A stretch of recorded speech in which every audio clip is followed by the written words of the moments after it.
Yo, that thumbnail actually looks pretty good. Python, day one, my coding journey. So here we go. What else can I say? But okay, let me edit a few things real quick because I have to also add it to my playlist. My coding journey.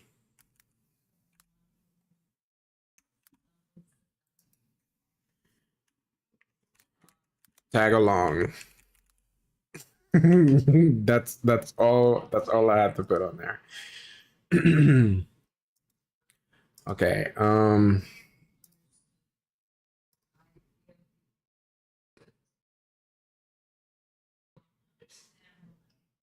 So problems with running time. Type. Concept. Overview, activity, lecture, problem walk through real life application, science tips. I'm gonna put other. Educational. Learning. Sorry, searching with the timeline. Oh. Oh, okay, I see. Entiendo. Okay, so I'm gonna just put it right there like that. I'm gonna put coding.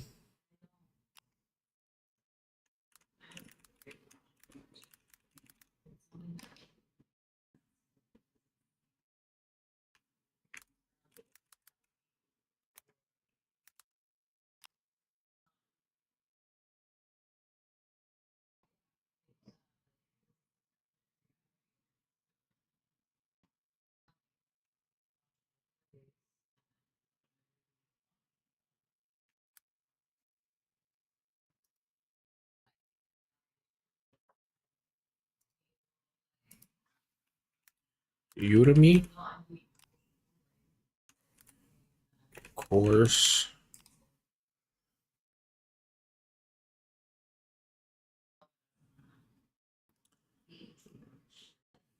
And I think that's it. Fun. But and then learning.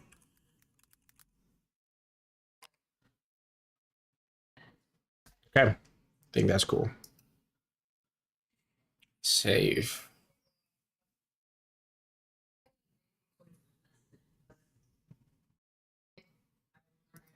Okay. All right. Here we go, gang. We're gonna start this. I wish I could put on some music. Maybe like a little background music. Maybe I should. I just want royalty free, right? I think it's called.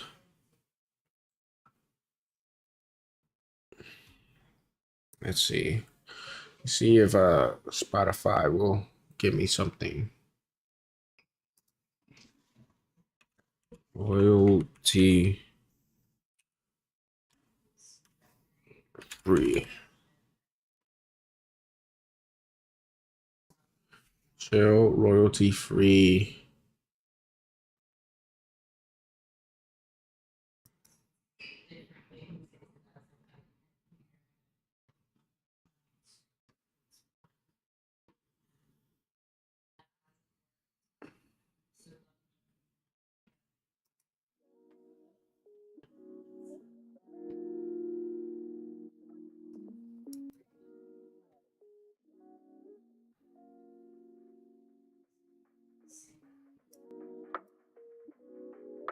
Okay.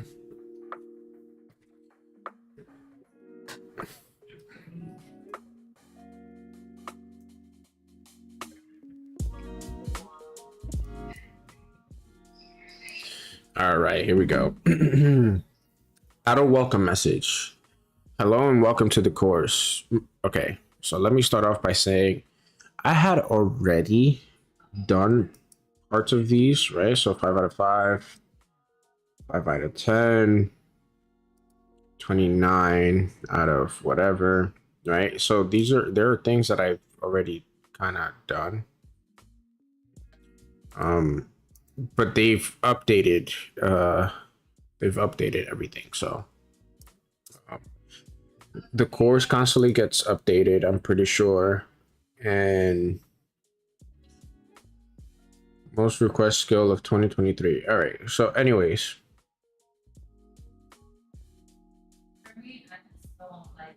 all levels, lecture 170, videos to 22 and a half total hours. Okay. The whole, so usually when I stream, right, when I'm streaming a game or something of that sort, I stream for at least 4 to 5 hours, sometimes even 8.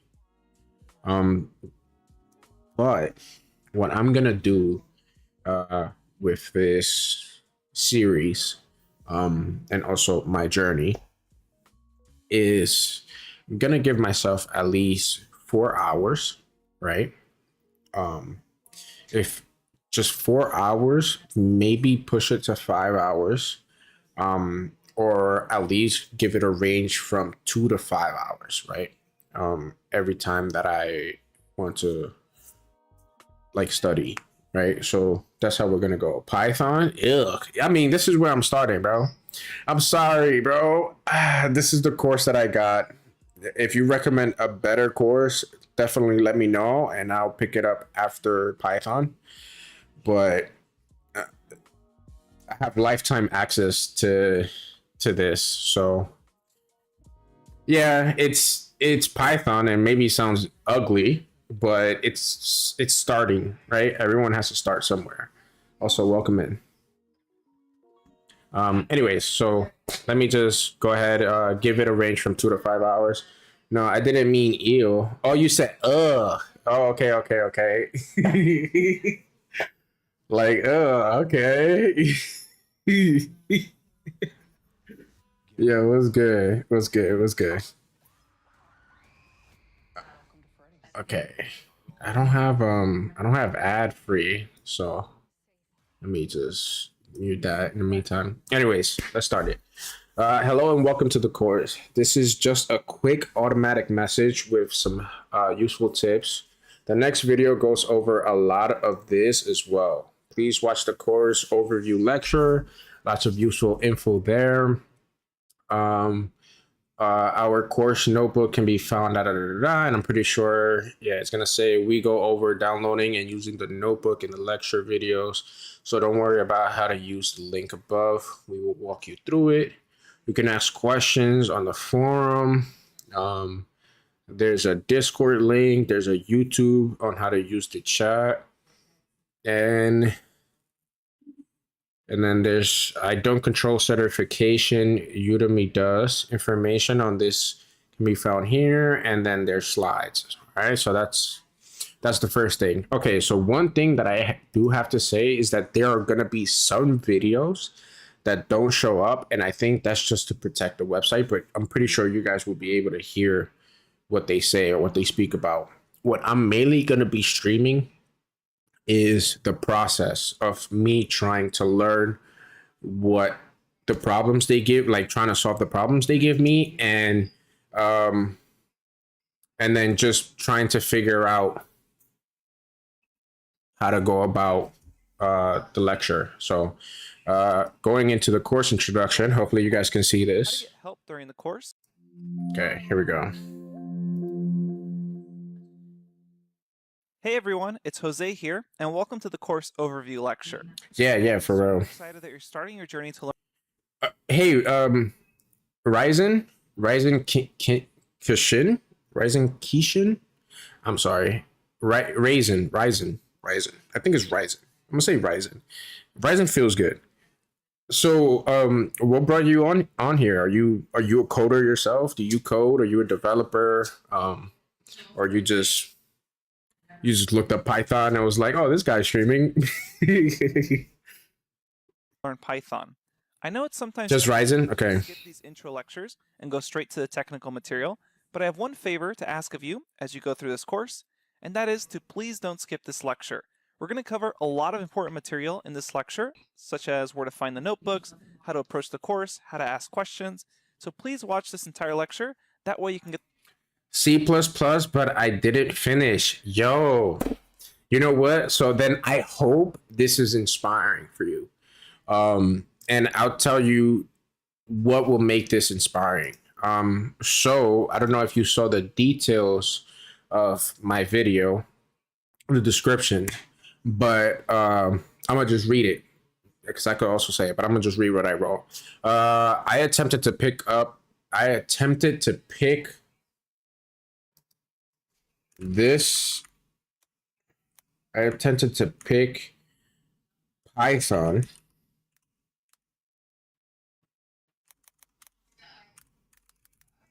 I'm glad I'm reading this. Python up.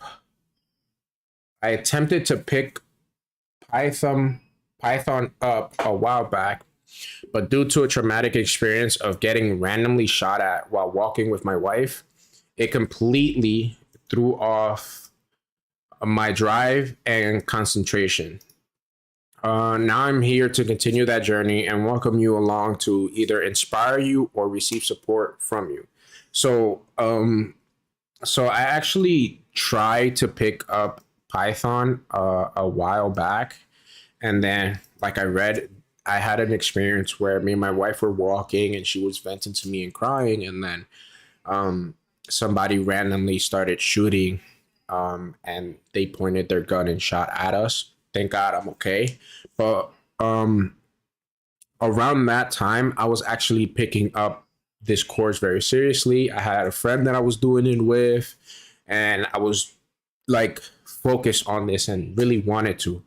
And then that happened, and it completely destroyed my concentration. I didn't even pick this back up. I was like mentally fucked up, spiraling, and I just couldn't pick it up. Then I moved to then I moved away upstate. I'm in New York. I moved away upstate, and then I came back and all of that. So it's been about 2 years now, 3 years now, and I am here now, and I want to finish what I started because this is something I feel like I'm very passionate about, and I'm glad that I'm here now.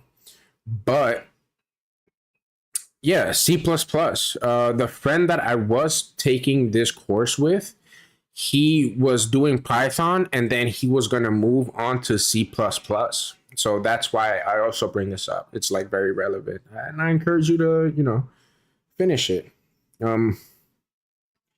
Of course, I'm interested. It's like learning something new, but with peer review.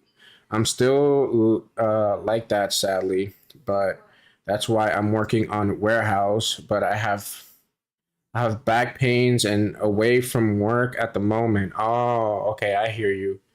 I'm not focused, so I'm currently working to make a living. I feel that. Good luck with your journey. I'll watch too. Yeah, yeah, hell yeah. Hell yeah. No, and I feel that. But hopefully you can the best get back on it. C++, experience bro. C++ will get you some really good opportunities, man. I'm not gonna lie to you. But anyways, Right, I'm pretty sure you know that. For your time, and let's get started.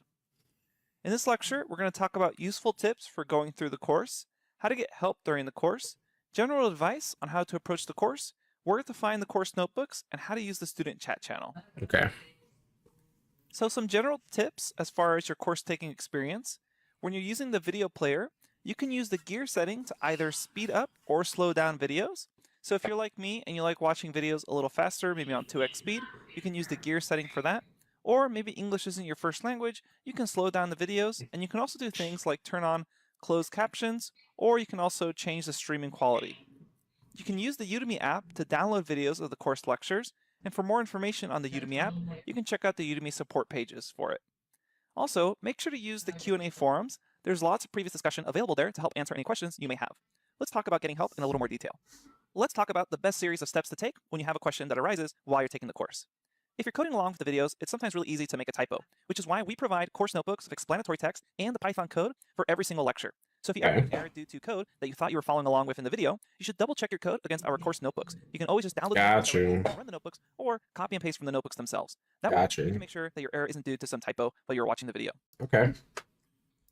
Now, not every single question is going to be directly related to following along with our code. And if you do have a question, sometimes a quick Google search or a Stack Overflow search will get you the answer faster than anyone else could. So I would always recommend doing a Google search or Stack Overflow search, especially if you actually end up getting an error code in Python with maybe some of your own code that you were trying out. Just gotcha. Error code into Google, and a lot of times the very first hit is going to answer your question.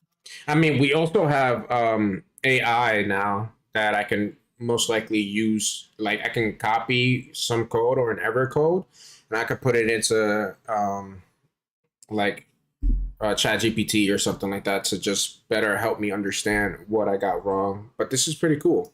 Now, let's say that still doesn't help you. What you should do is search our Q&A forums in the course. We've had over 250,000 students go through this course, so you can almost imagine that any question possible has already been asked and answered by either myself or our teaching assistants. So you should definitely search the Q&A forums before posting there. Now, let's say you have a question on just general course things like how to get a certification or where the Udemy app is. Those kind of things are answered in our FAQ lecture. So we have an article lecture with frequently asked questions that you can check out for useful links and more information. Let's say you did all those steps and you're still confused on something. That's absolutely no problem. We're here to help you.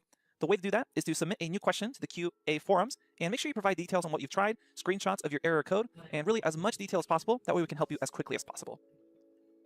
Now, let's say you have some sort of platform level issue. For those kind of things, you should email support@udemy.com or go to the page and open an issue there. So platform level issues are things like having video playback issues, questions or issues with your certification, or questions or issues with payments. Those are platform level issues, and we can't really help you out. So email support@udemy.com to quickly get help on that. Finally, let's talk about how to approach the course.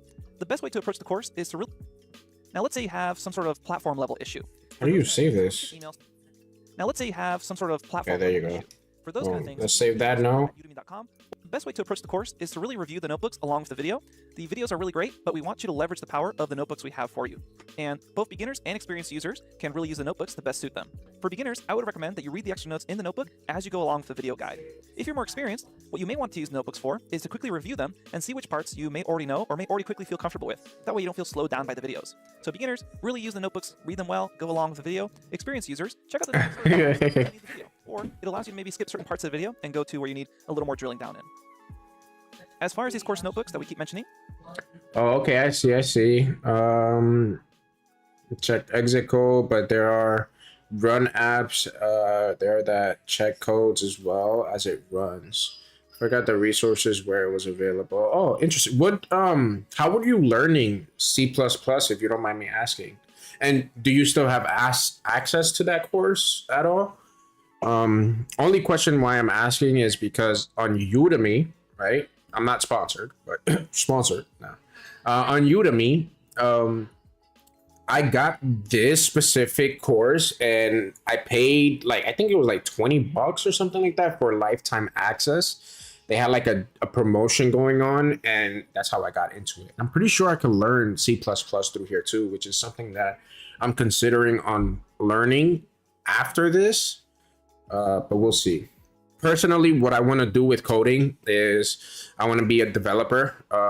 A game developer is one of the routes that I want to go down. But even like helping with like building websites, I think that's where C++ comes into play, right? So, which will be something that I would definitely like to look into in the future as well. But right now, just coding through Python is where I'm at.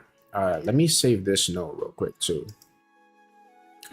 I also like that you can have notes. I've saved some notes myself, but this is cool. That's good. YouTube Bucky C++ covers our course literally. Oh wow.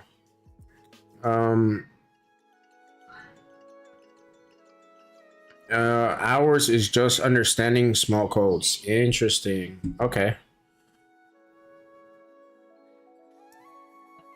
Hold on. I'm actually real quick. Since you kind of hooked me up with that, let me see. You said Bucky C++ Plus plus. This?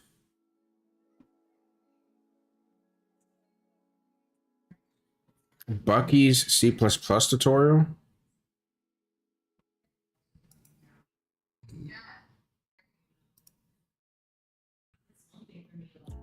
Holy shit, 73. Oh, okay, I see lessons. Ah, and this kind of like told, oh, okay, so this is what you were going through. Okay, this is cool. Okay, I'm actually gonna save this. I'm gonna pin this to my tab.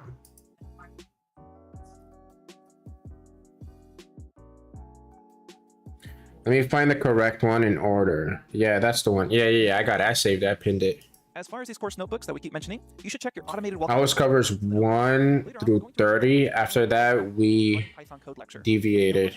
You're not able to just double click them and have them open. We discussed in a lot more detail throughout the course on how to actually open these notebooks that you've downloaded. The notebooks are hosted on GitHub though, so you'll be able to view them at any time, even without downloading them. The link to download them is also in our FAQ lecture. So either check the message or go to the FAQ lecture for that link. Got it. Now let's talk about I love that this has all of that here. Q&A. Automated welcome message to join. Wow. This is a chat channel that's shared between all our courses, so you'll be able to interact with students. Oh, you got your notes, announcements. And more. In the automated welcome message, there's also a link to a YouTube video describing further information on how to use learning tools. Super easy, but we have that YouTube video in case there's any confusion. Course content. Something to keep in mind is that the purpose of that chat channel is to connect students with other students. Technical questions related to the course material are still best suited for our question and answer forums. Interesting. Channel to have fun, engage with other students, but if you're having a problem with a lecture or a topic or concept in the actual course, those questions are best suited for the question and answer forums. And remember, you can always search the question and answer forums for previously posted questions. All right, last but not least, a huge thank you for enrolling in this course. I'm humbled by all the students that have enrolled, and I'm your instructor for Python. Okay, let's get started and take you from zero to hero. All right, so before I continue on, all right, so there is something I'm pretty sure I'm gonna. Yo, what's good, Vic? I'm pretty sure I'm gonna be posting it on my channel post, so that people can follow along and try things that I put out. From when I was doing this with my friend, he was way ahead of me, by the way, in the course. In the part where he was writing codes on his own, like this lecture or this whatever it is course had him write his own code and like make his own like little game or whatever to see if he understood the course that he was taking. So he made like a little card game for himself, like just, you know, coded it in and all of that. And then that was one of his projects through this course. So why am I bringing that up? Once I get to that portion, I would definitely love to put that out there for anyone that is interested in like following along with me, to try it out, right? So I'll try to put out a code, whatever it is, try to make sure it works well, and then I'm gonna post it on my YouTube, and then see if anyone would be interested in like using it or, you know, just giving me back some reviews. And I'm gonna be doing that throughout this whole journey. Even if I start like developing and making like little games here and there just to start with. I know I have the Hype Chow, which is my boy Victor right here. I'm going to send him little things. I have another friend of mine that I'm going to have them kind of like play test certain things that I may have the inspiration to try to do later down the line. Just so that I can, you know, get people's reviews and, you know, find little bugs or things here and there. Like my whole journey with this is literally to become a small indie developer. I'm gonna be real with you. That's really what I want to do with this. So anyways, let me continue. Hello and welcome to the course curriculum overview. In this video, we're going to be getting a brief overview of all the content in this course. Let's go ahead and get started. First, this course starts off with an introduction section, including this overview, a discussion on Python 2 versus Python 3. Ooh, you made movie tickets function for homework? Hell yeah, that's cool. After that, we'll get started with a Python setup section. We'll learn how to install Python on your computer. We'll learn about environment selection. We'll learn about the Jupyter Notebook system. You'll get access to additional learning resources online, and then we'll have a brief overview on Git and GitHub. Next, we start with the live code sections. We'll learn about object and data structure basics, including numbers, strings, lists, dictionaries, tuples, files, sets, and booleans, all in Python. After each of these individual lectures, there's quizzes to test your understanding. And at the end of this section, there's an assessment test, so you can check your knowledge on each of these topics. Afterwards, we'll get a section on comparison operators. We'll learn about both basic operators and chain comparison operators, with this section ending with a quiz to also test your understanding. Then we'll move on to Python statements, including if statements, for loops, while loops, the range function, and list comprehensions, all in Python, with an assessment test at the end to test your understanding. Next, we'll learn about methods and functions, what they are, how to create them. We'll also learn about lambda expressions, nested statements in Python, and scope in Python. We'll top it off with a homework assignment to test your understanding about methods and functions. Okay, so see on here, it tells me on these notes, it says learn these terms. So I'm pretty sure there's going to be a specific language that I'm going to have to learn. Then you'll have your first milestone project, where you will create a game with Python. See? Hey, that's pretty cool. Look at that. I got to create a game. Which country are you from? I'm from the US. Yeah. East. Yep. Yes, sir. Then we'll move on to object-oriented programming, where we'll learn about objects, classes, methods, inheritance, and special methods, all in Python. Then you'll get a homework assignment to test your understanding. Can I guess where you're from? Let's see. Python কি এই প্রশ্নটি যদি আপনার মনের মধ্যে Yeah. Oh, you do Python tutorials. Yo, that's so cool. Okay, so going based off this, I don't know exactly, but I'll say Egypt. If not Egypt, somewhere in India, maybe. You could correct me if I'm wrong. Yo, I'm gonna sub to you, bro. Yo, hell yeah. See, this is and you do Linux? Oh yeah, hell yeah, this is sick. Oh yeah. I'm gonna definitely be looking at your channel for a few things.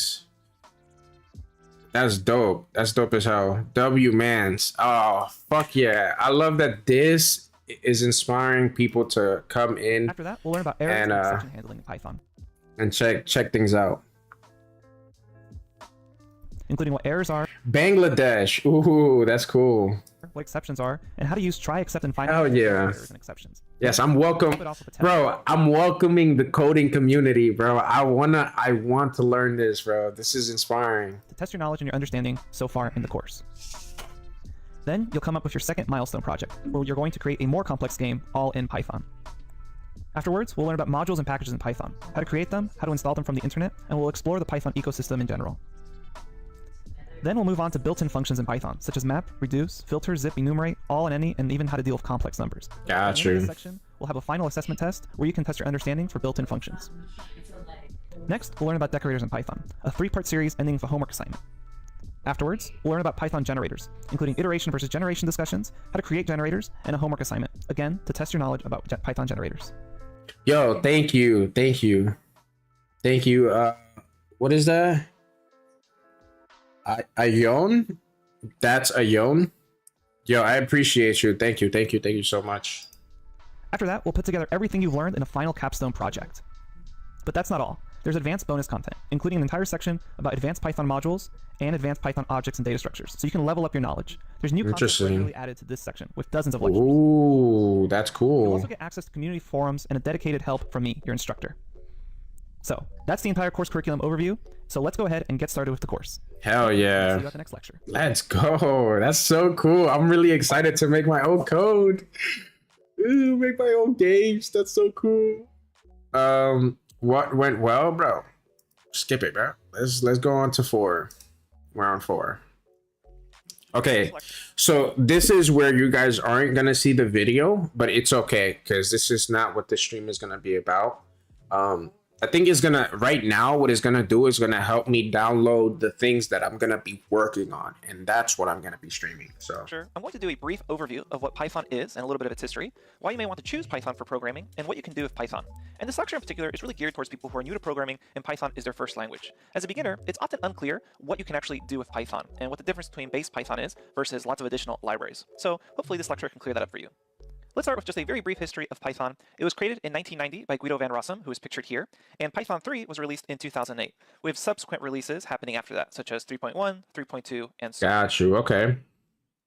Now, Python, when developed by Guido van Rossum, was specifically designed as an easy-to-use language with a very high focus on readability of code. And these are just a few of the things that have really allowed Python to explode in popularity. Readability and ease of use was something that was set ever since the start of the creation of the language. So why would you want to choose Python? As I mentioned, ever since the beginning, Python was designed for clear, logical code that is easy to read and easy to learn.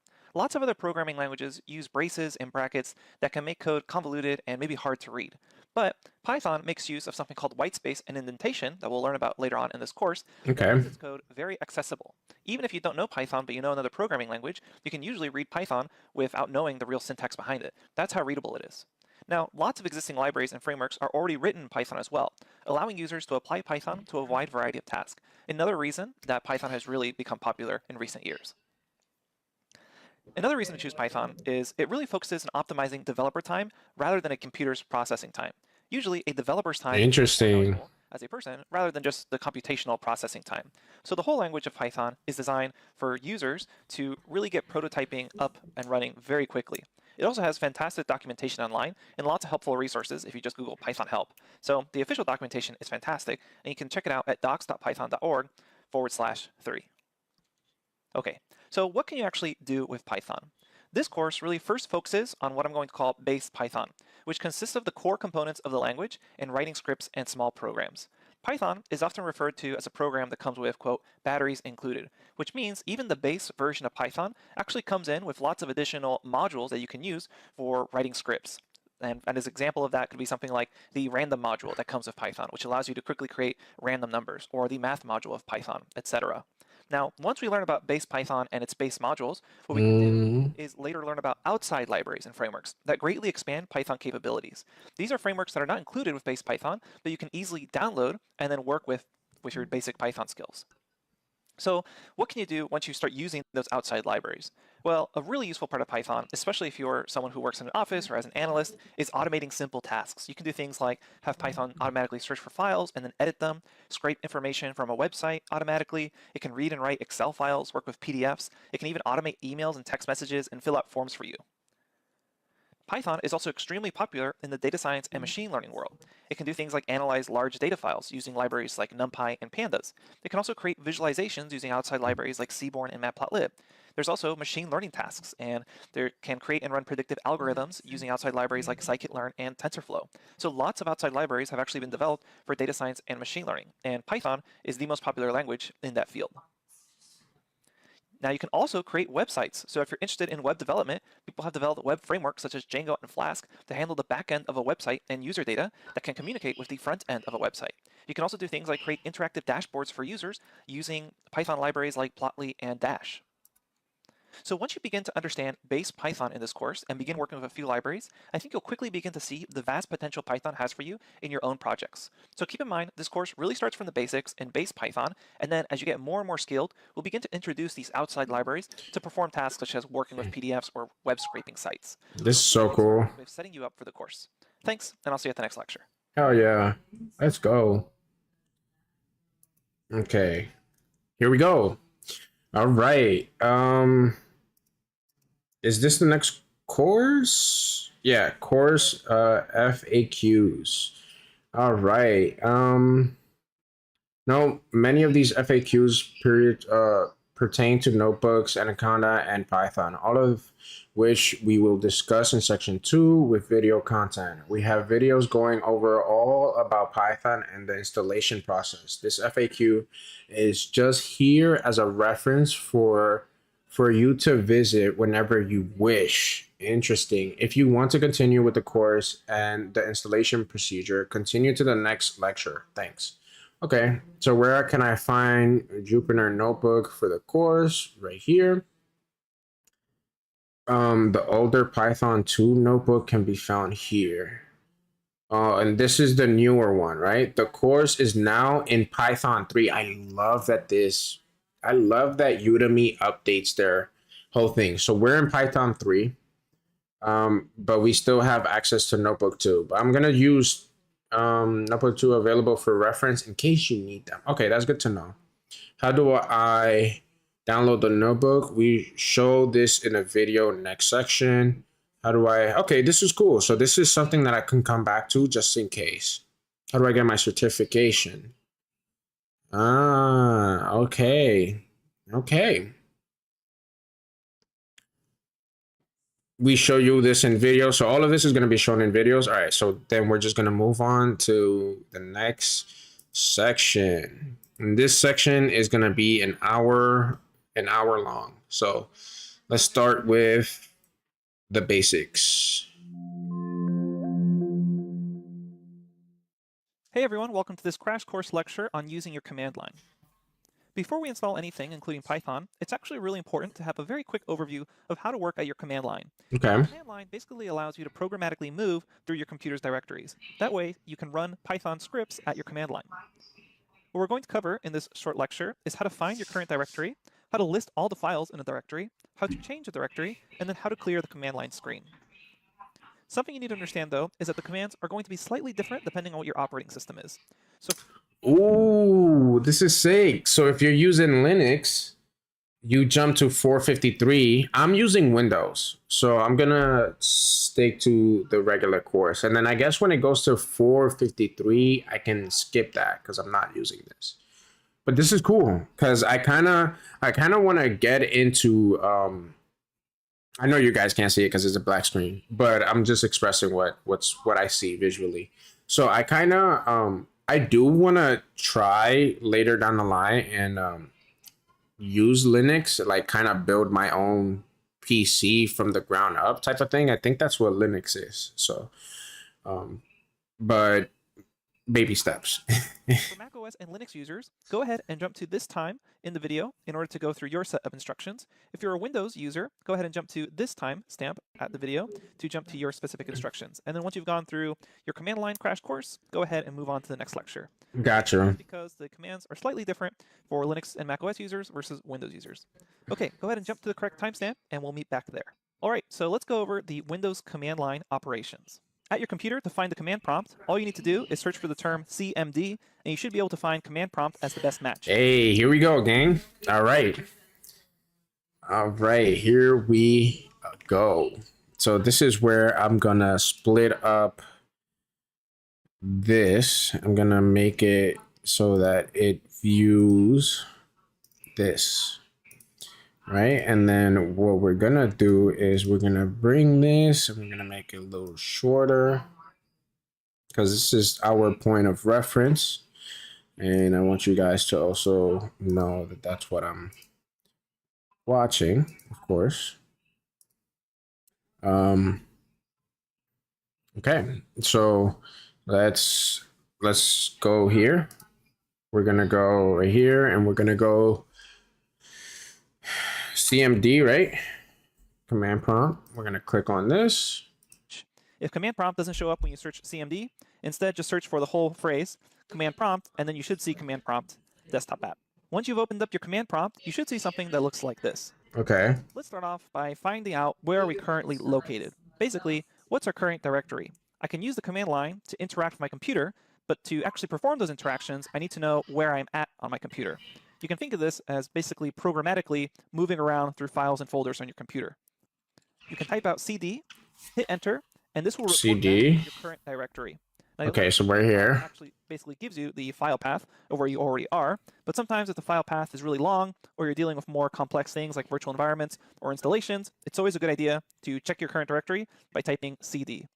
Okay. Things like the Anaconda prompt will have other directories in parentheses. You can always confirm your current directory by typing out CD, hit enter, and that reports back where you are. Interesting. Right now, I'm under this particular user's folder. Yep. If I wanted to figure out what all the files and folders located in my current directory were, or R, I can type dir, hit enter, and that reports back the contents of my directory. Ooh, I can see dir. desktop, documents, downloads, as well as some hidden files denoted by starting with a dot.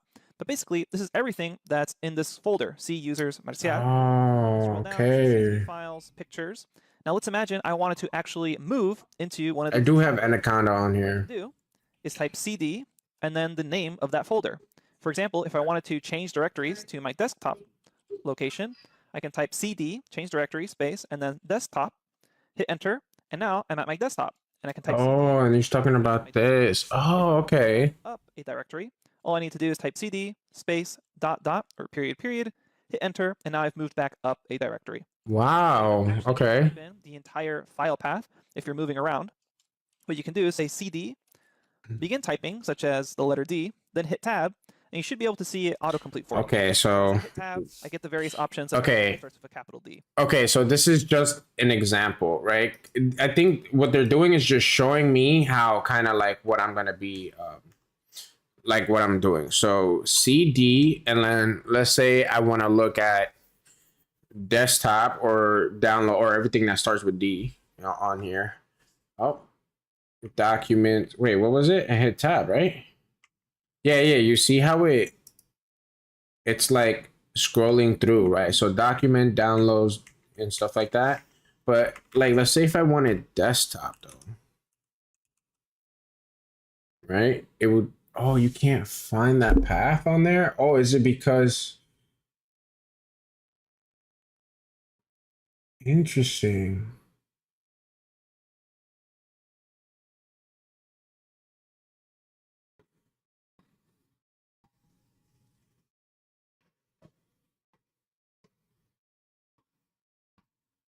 Oh, because that's not on here. Oh, but if I do C,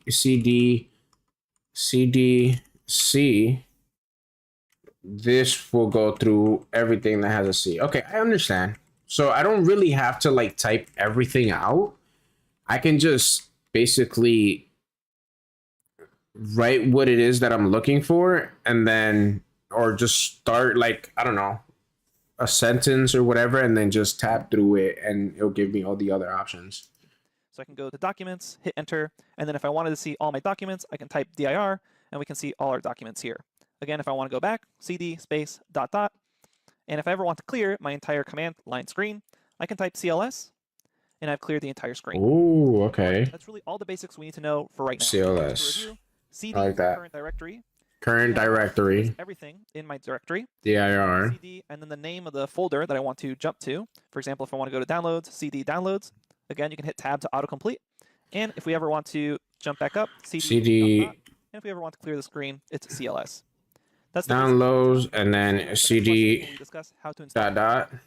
It brings me back. Over the Okay. macOS and Linux command line operations, and your command line in macOS and Linux is known as a terminal. So these commands work on both of these operating systems. The exact Okay. cd dir. command line on a Linux or Mac OS, you first need to open up your terminal. Search your computer for terminal, either on Mac OS, type ls. Just Okay, this is not for me. So we're gonna move onward. Okay. Important notes on the installation lecture. We've just uploaded 2 updated versions of the installing Python step-by-step lecture on one for Windows and one for Mac. While the core content remains the same, each version includes an improved walkthrough and a refreshed introduction to Jupyter notebooks. To get the most out of this section, please make sure to watch the original installation Python step-by-step lecture, then watch the updated installation guide that matches your, okay, so installation, okay, installing Python step-by-step, installing Python on Windows, and updated. Okay, so we're gonna do this, right? Because that's what it's telling me, right? So to get the most out of this section, please make sure to watch the original installation lecture, then watch the updated installation guide that matches your, okay. Got you. Okay, so we're gonna go here. Welcome everyone to this lecture where we're going to walk Hey, you guys got to see this. step of installing Python with the free Anaconda distribution. Now, there are many ways to actually run Python code, and we have another lecture later on called Running Python Code, where we're going to be exploring the difference between running a python.py script or running Python code in a notebook environment such as Jupyter Notebook. Either way, before we actually learn how to run that Python code, we still need to install Python locally on our computer. So, in this installation lecture, we're going to do the following. First, and the main thing about the lecture, is we'll install Anaconda distribution for Python. The Anaconda distribution is going to install the Python programming language and an easy-to-use development environment and navigator launcher. All right, take care. That's why for this course, we choose the Anaconda distribution instead of just going to python.org and only downloading Python. The Anaconda distribution will install the language and a bunch of really useful tools, especially if you're a beginner in programming. Okay. Then we're going to briefly run Jupyter Notebook, the development environment we use throughout the course. Keep in mind, though, we'll have later lectures that dive much deeper into the details of actually programming and running Python code. This is mainly an installation lecture. After all that, we'll explore these no install online options. So a quick note on these no install options. There are actually now many online, no installation necessary Python environments that can be run directly in the browser. So as long as you have an internet connection, you actually don't need to install anything. You can just visit a website and run Python code. While these are not officially part of the course, because these websites can change and sometimes go from a free plan to a paid plan, we are going to give you a brief tour of these online no install options at the very end of this installation lecture, just to give you an idea of what's out there. To begin, we're going to install Python with the free individual Anaconda distribution. It's actually free and open source. There's nothing you need to pay for here. And as I mentioned, this distribution includes I think I already have that. libraries, including the Jupyter Python notebook. we do our coding in this particular course. And Anaconda can also be easily installed on any major operating system, Windows, macOS, or even Linux. To begin, we have to first go to the downloads website. You can go to www.anaconda.com/downloads. But you know what? For the sake of this, I'm gonna actually go ahead and can I uninstall all the old shit that I downloaded? Let me see. I'll go here. Where is it? Storage here. Because I think I did install. Excuse me. Let's see. Is there Python in here? I'm trying to get. Yes. Okay. So we're going to uninstall Anaconda, which is this. Right? Because there's a new one. Anaconda. So we're going to completely uninstall that. I'm going to start from scratch.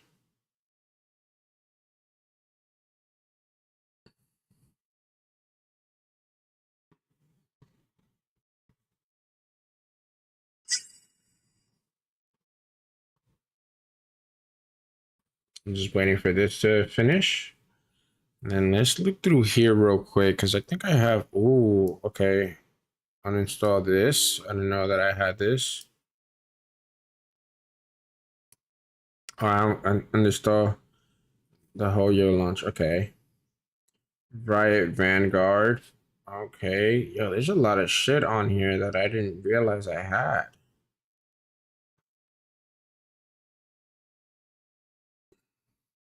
The Oculus, okay, that's just because of my VR, MSI Afterburner. Holy shit, there's a lot of shit on here. Hold on now.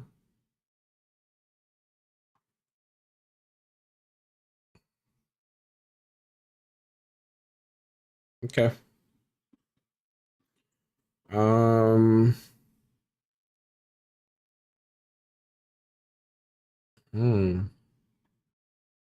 Notepad.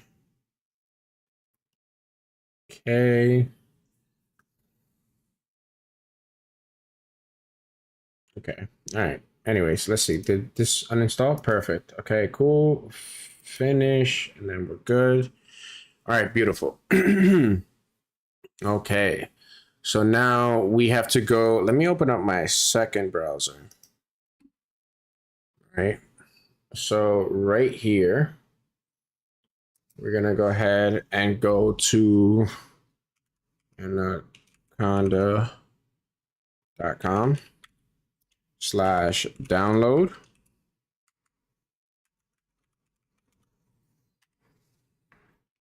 And then here we are. Oh, and it should take you to the individual product download page, or you can just do a Google search for Anaconda download, and it should take you to that page as well. I'm going to head over to my browser and go to anaconda.com/downloads, which should redirect me to the individual downloads page.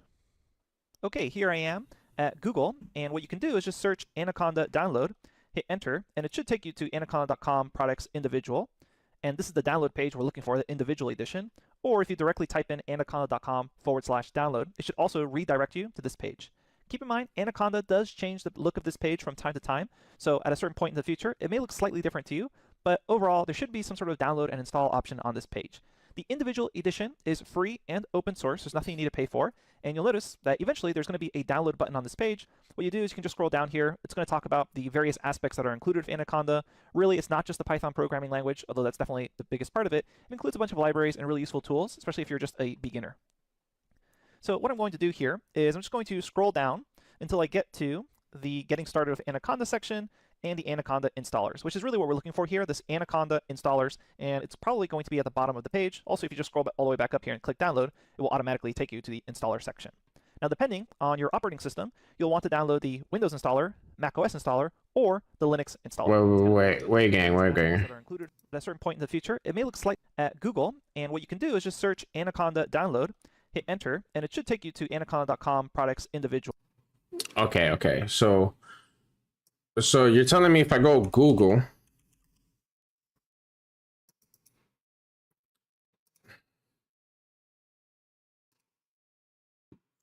and then Anaconda download,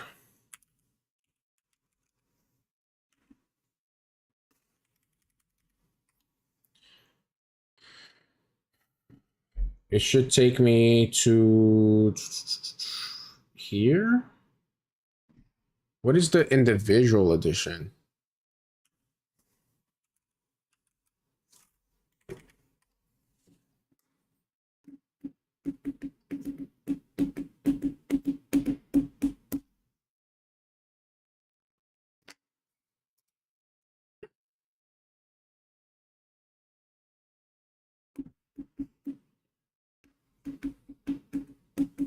Wait, what the hell?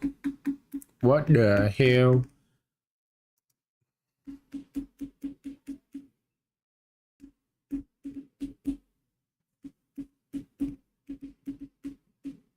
Wait, is this different now?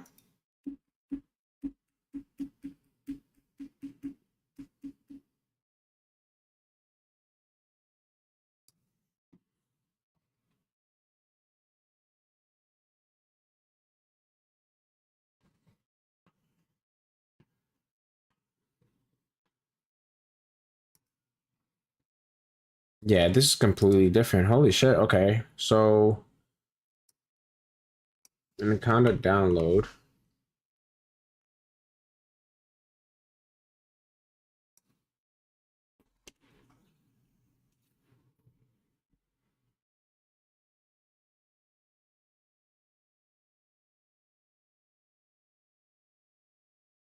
Okay.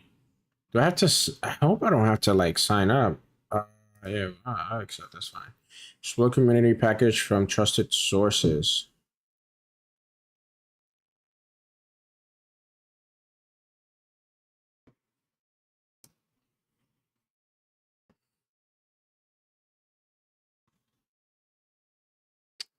All right. So things have definitely changed.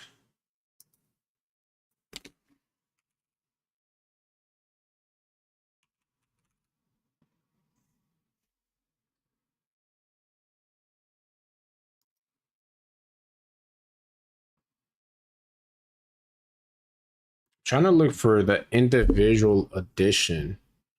Okay, that takes some.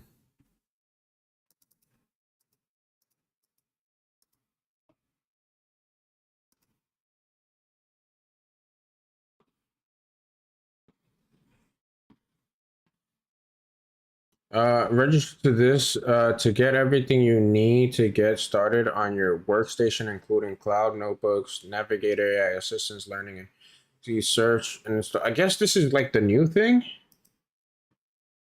When I click on this, it doesn't do that. Just I am here to help you answer any questions you are or direct you to the source you are looking for. How can I assist you? I am taking a course and need to install Anaconda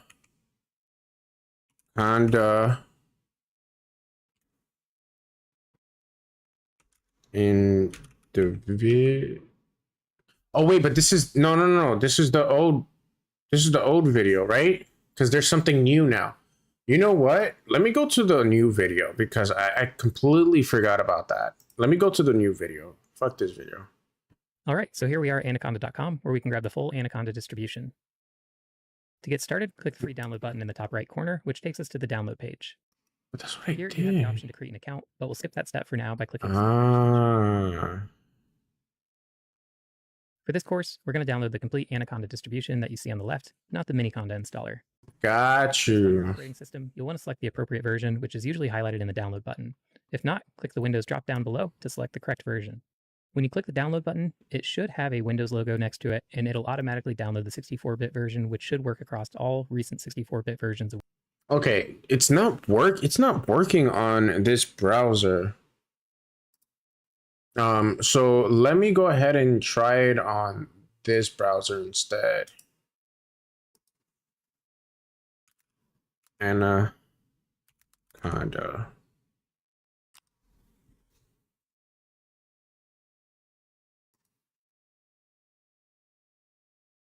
Anaconda download.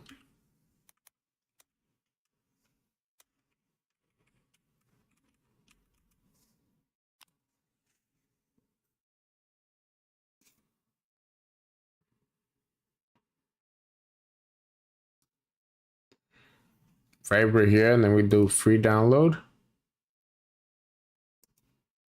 Why is it not letting me?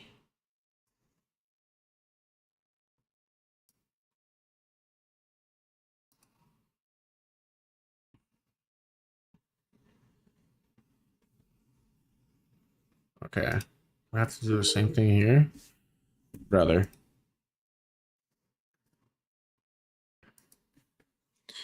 I need to download. Damn, is it really gonna make me just? Okay, hold on. Download Anaconda for a course that I am taking.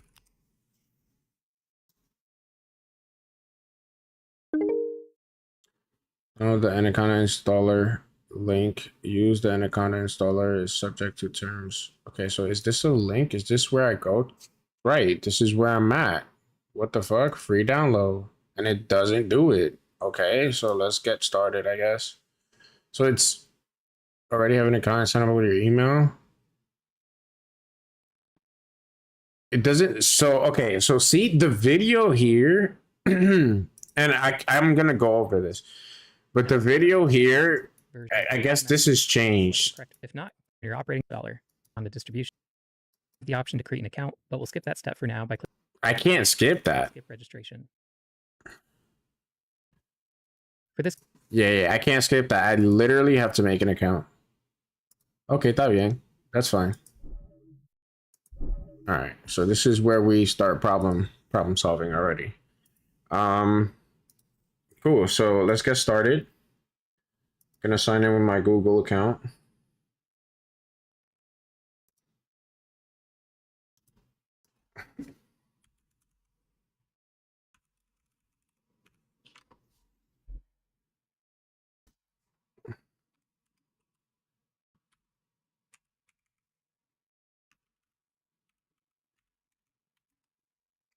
No, so is it this one?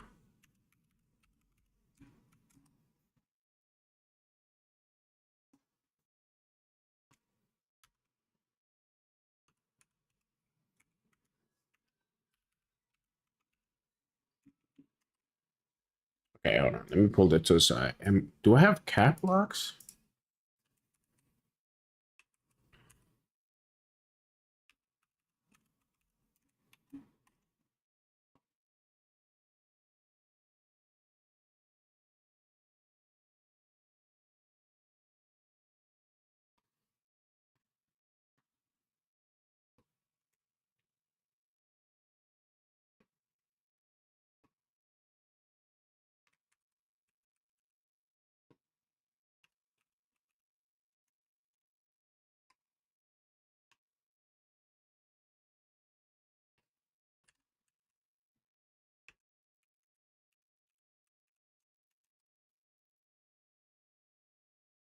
Okay, there we go. I guess I was writing incorrectly. Then we check on our phone. Yes, this is me. Continue. All right. Jesus Christ, that took way too. Okay, welcome. Can I free download? Okay, oh, it was taking me here already. Create an account. Get started, visualize, discover more, download. Okay. So now get started. Already signed in. Why is it taking me back here? Oh, okay. So then we continue. We're going to download the complete Anaconda distribution that you see on the left, not the Miniconda installer. Ah, okay. So this one. System, you'll want to select the appropriate version, which is usually highlighted in the download button. If not, There we go. Drop down below to select the correct version. When you click the download button, it should have a Windows logo next to it, and it'll automatically download the 64-bit version, which should work across all recent 64-bit versions of Windows. The download will start and redirect you to a thank you page with some quick start guides. Feel free to check these out. But for this lecture, we're really just going to focus on getting it installed. After your download finishes, we'll go through the standard installation process. Let's navigate to our download. You should see the Anaconda 3 installer, which is a .exe file sitting in your downloads folder. Click on it to launch the installer, and then simply click Next. I agree. Here you can choose either just me or all users on your computer, and click Next. And here you can choose your install location, but it's often best to leave the default location as is. For advanced installation options, we're going to... Hold on, my G. You going a little too fast. You going a little too fast, gang. Okay, here we go. So next, I agree. All users requires admin privileges. Yeah, no, just me right now. Or can I? You know what? I'm gonna do all users.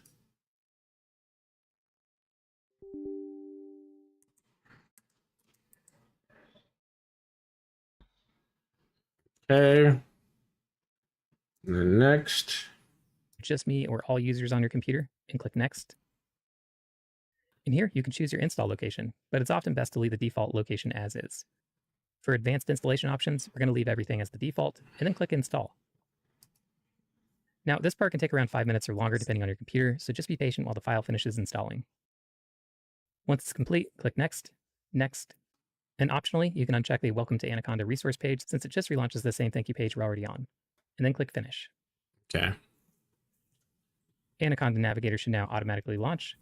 However, in the future, you can click the shortcut on your desktop or select the Start menu on your taskbar below and type out Anaconda to open the application. Upon clicking that, you should see it begin to initialize, and sometimes it'll take a while, especially on the first time, but eventually you should see this graphical interface pop up for Anaconda Navigator.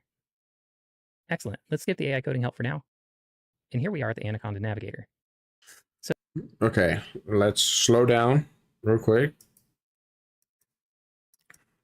Bro, please bear with me, bro. This is beginning stages. We're ready and now we're in.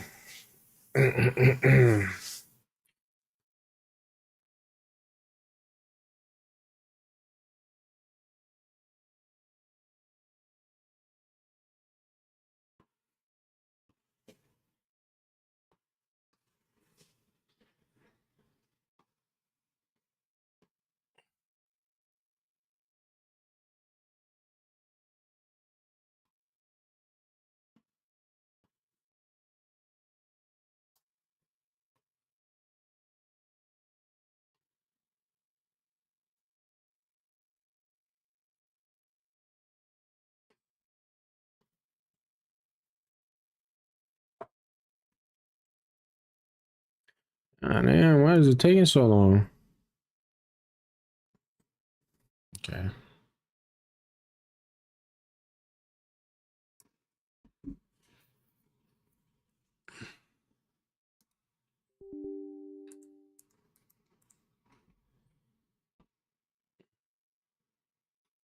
I just play some music.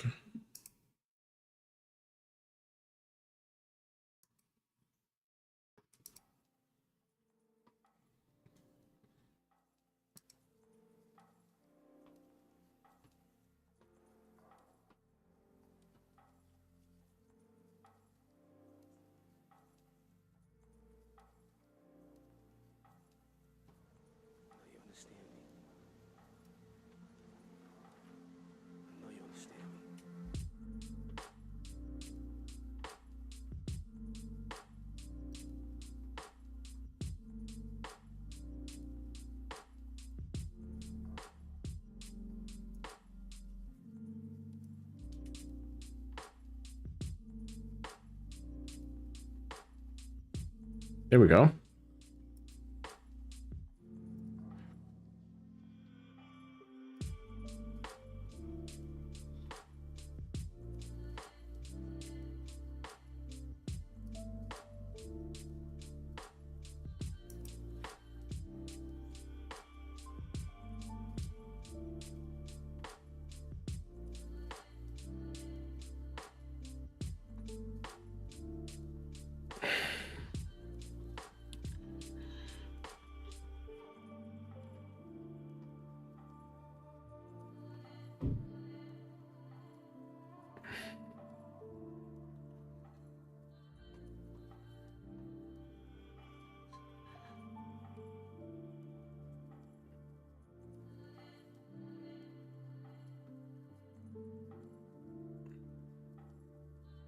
Hey, what's up? What's up? Long time no see. It's been a minute. How are you? Guessing you're just getting out of school. Hope you had a wonderful day.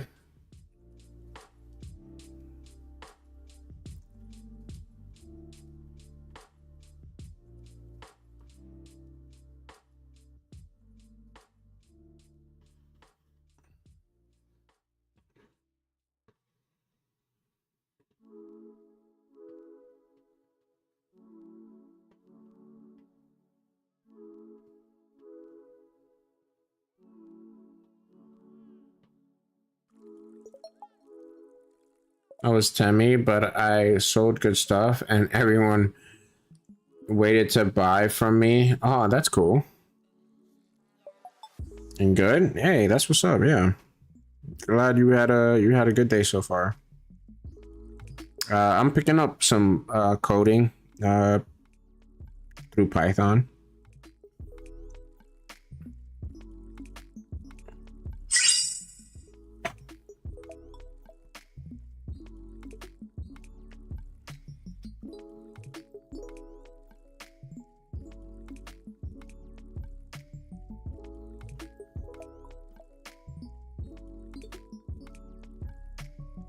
Oh, there was no school because no power. Ooh, nice.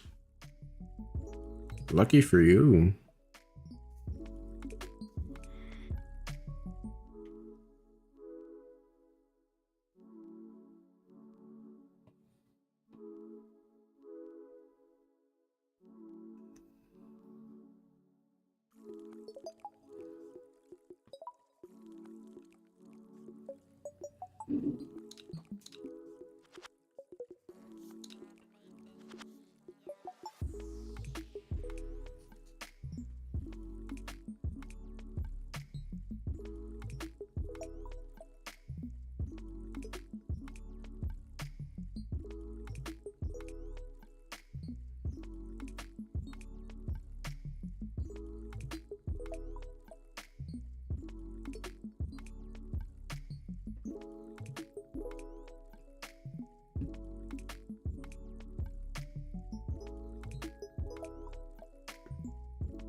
Okay, still waiting for this to install.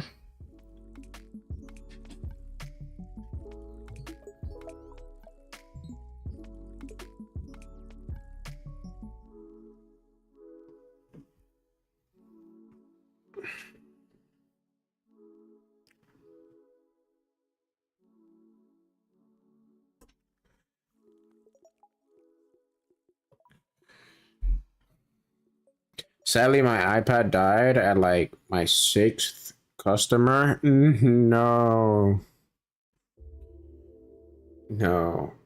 What were you playing that on? Were you playing on Roblox?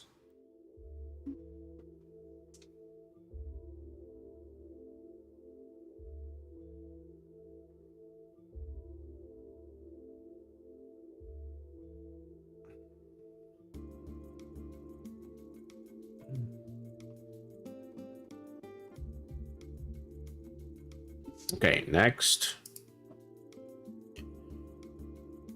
Okay, next. And then launch.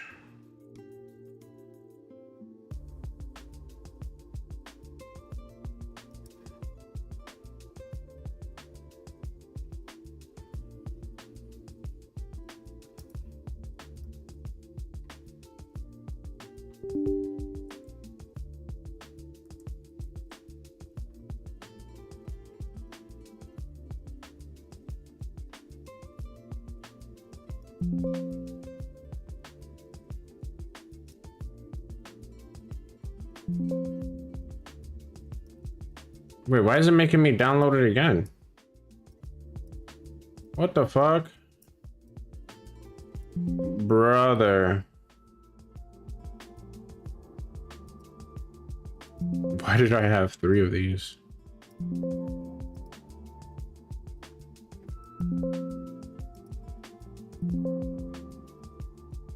What the fuck?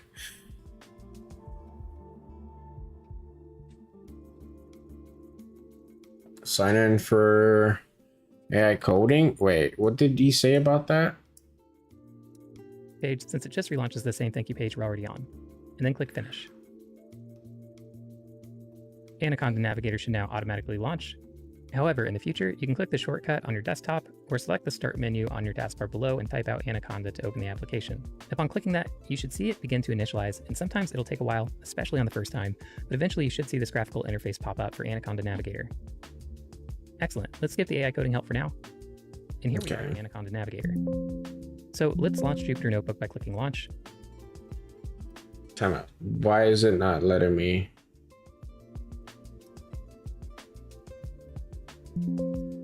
Hello?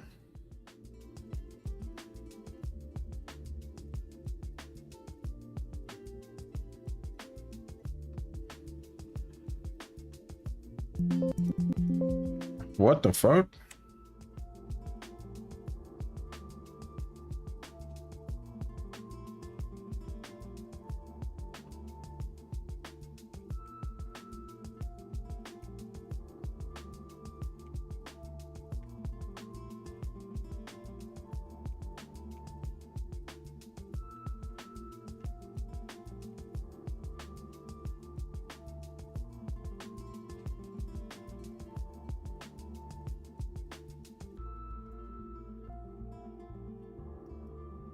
It's not even showing me that though. What? Where? Oh, here we go. There's a new version of Anaconda Navigator. We strongly recommend you to update it. If you click yes, Anaconda will close. And okay, yep. Let's update that. Power just flows through all 5 boroughs, and with total wireless. Quick, don't show me again. Yes. That won't slow you down. For only $25 a month per line when you bring your phone. Now that's a total power move. Visit one of the 287 stores in New York today. $25 a month for new single-line customers who activate on a BYO device on the Total 5G Unlimited plan. Requires auto-pay enrollment to receive full discount, which applies month after enrollment. Additional terms apply. Is it updating? Nothing's like the energy from seeing your favorite artist live, but getting tickets can be a pain.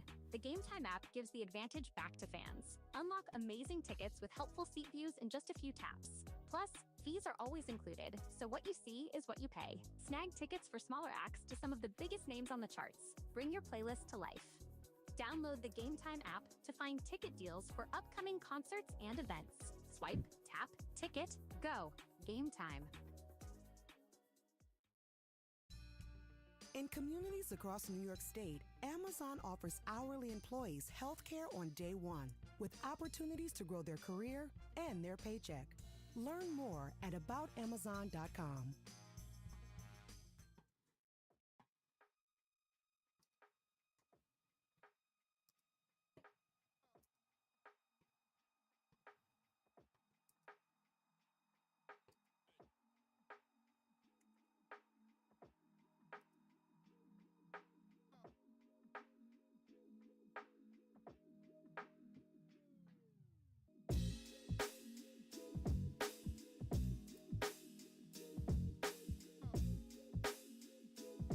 Honestly, I'm glad I'm streaming to keep my sanity.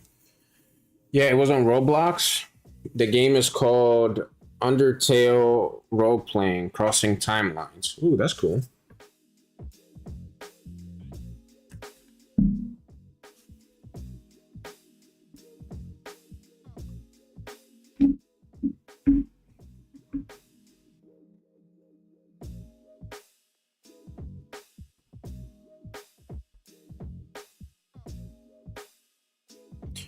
Why is it showing me this again? Yes. I thought you literally installed the update, Anakin.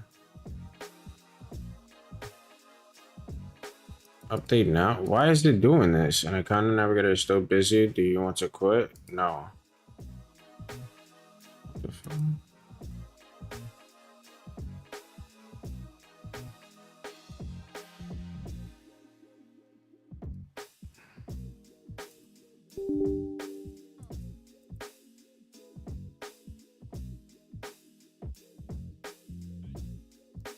It's not even letting me.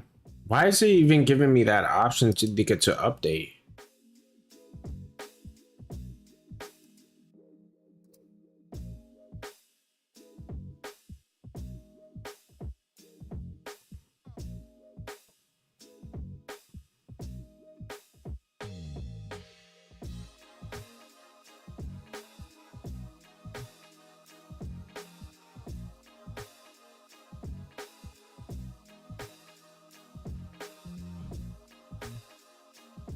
Pretty sure I downloaded the recent version.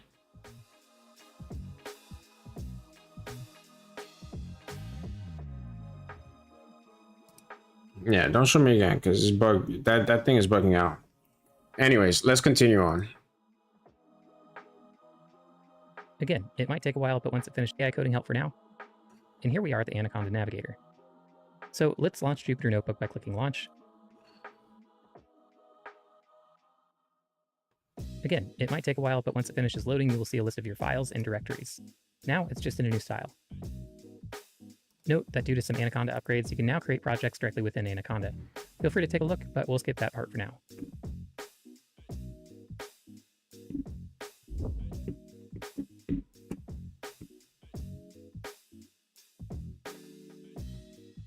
Hey, okay. Here we go. Here we go. Here we go.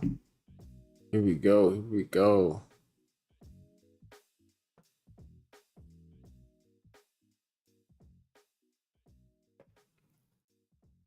What is this?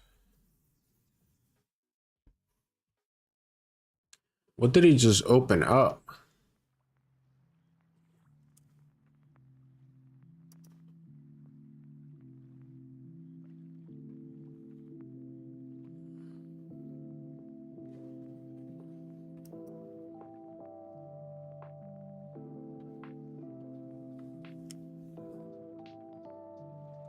Huh?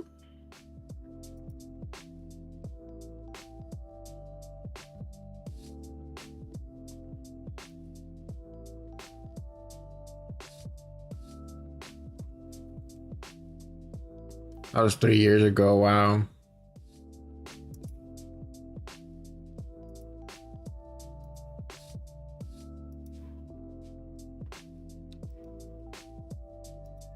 Oh, okay. So these are all my stuff here. Okay. So let's create our new notebook by selecting New and then selecting Python. Depending on your environment, it might suggest another base environment name as the one shown here, but for me, it's just called IPython kernel or IPyKernel. If we click that, it again automatically launches and connects to a new notebook.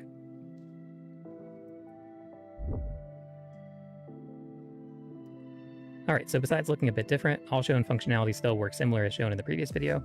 To run a cell, of course, Shift-Enter is still available. If you prefer the manual routine, you can still do that by hitting Run, and then select Run Selected Cell. In order to add a new cell, you no longer need to select the Insert button within the taskbar. Instead, click one of these buttons or icons seen in the cell. However, I prefer using the shortcuts by first clicking Escape to leave the cell, and then just hit A or hit B to either add a cell above or below. Instead, click one of these and then shown functionalities. Alright, so besides looking a bit different, all shown functionality still works similar as shown in the previous video. To run a cell, Shift-Enter is still available. Okay, so 1 + 2. Enter. Oh, is it what was it? Shift enter? Ah. If you prefer the manual routine, you can still do that by hitting Run, and then select Run Selected Cell. In order to add a new cell, you no longer need to select the Insert button within the taskbar. I like the Shift Enter. Instead, click one of these And then to add another one is boom, boom. buttons or icons seen in the cell. However, I prefer using the shortcuts by first clicking Escape to leave the cell, and then just hit A or hit B to either add a cell above or below. Wait. What was that last thing? Using the shortcuts by first clicking Escape to leave the cell, and then just hit A or Okay, so escape.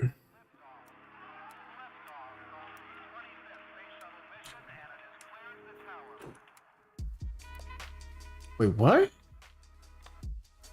However, I prefer using the shortcuts by first clicking Escape to leave the cell, and then just hit A. So, oh, okay. So click on a cell. This, A, or D. Oh, to delete. Oh, escape, delete, delete, delete, or add. I love that. Okay, I understand. So I have to click on a cell first and then escape. And then how do I enter to go back in, and then 1 plus 1,000, Shift Enter. Got you. Then escape, delete, delete. Love it. Or hit B to either add a cell above or below. Oh, and B. Oh, okay. What? And then just hit A or hit B to either add a cell Above or below. Okay, so escape. We add one above, right? That's what we're doing. Or if I want to add one below, te entiendo. Above or below, then D to delete everything. Love that. Okay. above or below. Got it. All right, so here we are at Anaconda. Let's move on from here. We spent too much time on that. All right. So let's running Python code.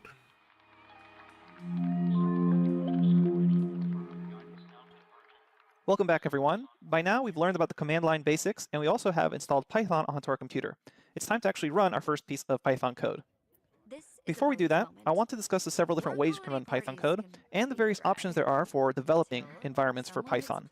And there's three main types of environments, and what I mean by environments is the actual thing you're going to be typing Python code into. And the three options are text editors, full IDEs, which stands for Integrated Development Environment, and then there's notebook environments. So let's start off with text editors. Text editors are just general editors for any text file. And that is to say, they're designed in a general format where they can open a .text file, a .py script, a .html file, a .js file for JavaScript, just any variety of file types, you'll be able to open them up and edit them. And they can also be customized with plugins and add-ons. And because of that, and their general format, they actually aren't designed with only Python in mind. So you're going to sacrifice a little bit of Python-specific functionality. Things like autocomplete for Python or looking up things in documentation automatically for Python. Those typically won't be included directly with the text editor. Instead, you'll have to download them with a plugin or some other add-on for text editors. Keep in mind, there's tons of plugins out there, and Python is such a popular programming language that you can pretty much find any plugin you want already created for you for the text editors you're working with. And the most popular text editors on the market are Sublime Text and Atom, and those are both free. Technically, Sublime Text is an unlimited use free license that you can eventually pay for. Okay. Product. Atom is an open source text editor from GitHub, which is completely free and it's open source. And later on in this lecture, we'll be showing you how to download Sublime Text and running Python scripts with Sublime Text. Okay. So that's one option, the text editor. Another really popular option, especially if you're working at a company, is a full integrated development environment. And these are development environments that are designed specifically for use cases with Python. And they're larger programs. What I mean by larger is that it's a larger file size. The text editors from before, those are actually very lightweight programs that you end up adding more and more to them as you want more plugins. IDEs, they come with everything already, so they have larger programs. And because they're IDEs, it means there's actually a team of developers or a company behind it being paid to add new features to the environments. And because of that, there's typically a pro version and a community version where only the community edition is free, and the pro version that has more features, maybe they'll have more features for Django web frameworks or web development help, those you have to pay for. The community editions are free, however. And The pro about this is that they're designed specifically for Python. They have lots of extra functionality to help with your Python code, but they are a little more bloated, a little larger, and it kind of depends on what your workflow style is, if you like this approach or not. The most popular IDEs for Python are probably PyCharm. That's definitely the biggest one out there. And then Spider is another popular one. Spider is really popular for people coming in from MATLAB into Python. Finally, let's talk about. Have you heard of John Deere Simulator? I think you'll like it. I'll look into it. Later on, we'll move away from notebooks and move towards larger scripts. But to start off with, we'll go with the notebooks, and that's because, in my opinion, they're really great for learning. And the main thing here is that you get to see your input code and your output of the code right next to each other, and you get to see multiple inputs and multiple outputs all in one nice notebook. And this is because notebooks use blocks of code that are referred to as cells. So you can split up your code into different cells and then run pieces of your code by running individual cells, and you get to immediately see the output. That's different than the approach taken with a text editor or development environment, where you have to develop kind of a larger script first and then run that script at the command line. That's really great when you do have larger pieces of code that need to interact with each other, but when you're just starting off, you kind of want to quickly be able to type something in and see the output, which is why a notebook environment is really great for learning. The other things that differentiate a notebook environment is that they support inline markdown notes. So you can write yourself different pieces of notes. So just normal text is what we mean by markdown notes. And actually the notebooks we provide for this course have a lot of explanatory text for you. So you essentially get a book along with the videos that go with this course. And they also support things like visualizations, images, videos, and a lot more. And because they support all these extra things, they actually have their own special file format that are not a .py script. And because of that, typically, if you see a .py script on your computer, you can double click on it and some sort of text editor will automatically open the .py script. Because notebooks are able to support all this extra stuff, they have their own notebook format, which is extension .ipynb, that stood for IPython notebook. And because of that special format, you can't actually double click on a notebook file. You need to launch it using the Jupyter Notebook Launcher. So the Jupyter Notebook is pretty much the most popular, and it's almost the only notebook environment for Python because of how popular it is. But it's getting more and more popular, especially in fields of data science and machine learning, because you can see visualizations and your code input right next to the output. So we're going to be using that at first to start learning. But the most important note here is that development environments are actually a very personal choice, and it's really highly dependent on your personal preference. So if Python's not your first language and you're already used to using Sublime Text Editor, or maybe you've already used PyCharm at work and you have the pro version there, and you want to prefer to use those development environments, please feel free to do so. All the code we show is going to work in any development environment that you choose. So really, after you see this lecture, choose whichever development environment you prefer. We provide the notes as .ipynb files, but you can easily convert them or download them as HTML files or .py scripts, and all the code we show in the videos runs the same, regardless of what environment you're using. Okay. Okay, so let's now explore how to run Python code. We're first going to start with an editor, so we'll download the Sublime Text Editor, and we'll show you how you can create a simple .py script and run the file at your command line. Then we're going to show how to run the same code with a Jupyter Notebook. So to do all this, we first need to download Sublime Text Editor. So go to www.sublimetext.com and we'll see you there. All right, here we are at Sublime. All right. I guess we're gonna bring this back. Nope, this right here. Okay, and then bring this back. Okay, so now we're going to another site. So what was it?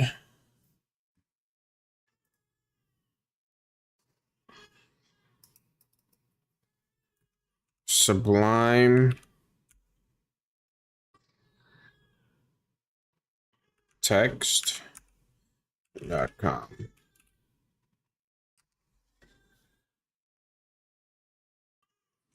Okay.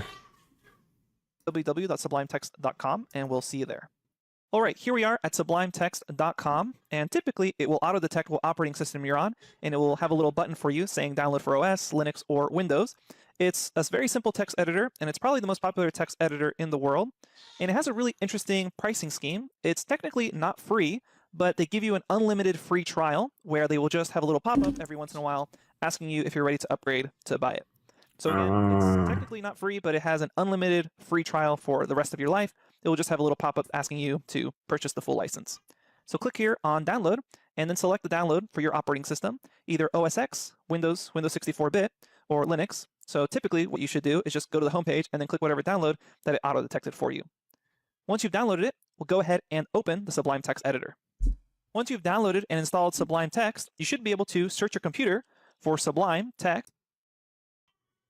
Okay, this is all so different from the first time that I was taking up this course. I'm actually really happy that I'm going through this again and learning all the new stuff. So I'm just waiting for this to download here.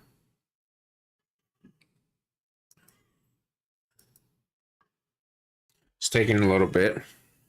I wanted to play music, but let's see, royalty free.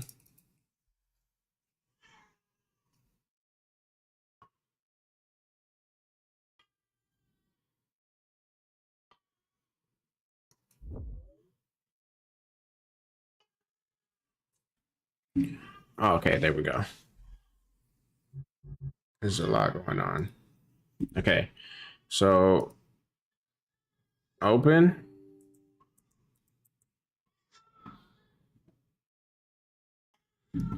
Add to Explorer. I'm gonna just next and install. Finish.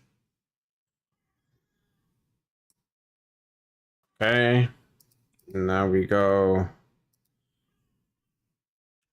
Sublime Text.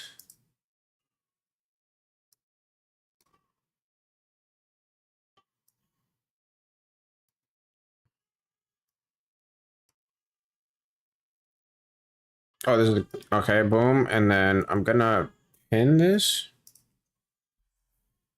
because we have two things here. Okay. Next, click on it, open it up, and it will look something like this. Next, what we're going to do is actually type out some Python code and then save this as a .py script.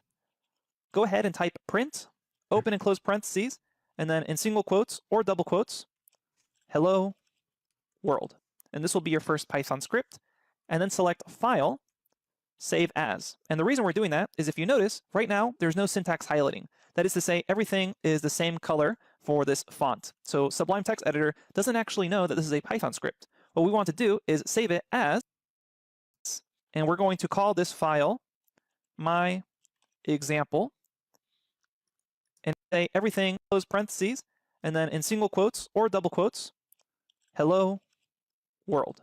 And this will be your first Python script. And then select File, Save As. And the reason we're doing that is if you notice, right now, there's no syntax highlighting. That is to say, everything is the same color for this font. So Sublime Text Editor doesn't actually know that this is a Python script. What we want to do is save it as, and we're going to call this file my example. And you'll notice if you click on all files, you have lots of extensions to choose from. We're going to choose to save it as a Python file. So you're going to say my example, save it as a Python file. The other option you can do is just select all files and then say my example and yourself write .py. Either way is fine. Go ahead and save it, making sure it's a .py file, hit save, and now you'll notice Sublime Text Editor understands that it's a Python script file and it's Chill out, gang. Oh, so I could do .py. Okay.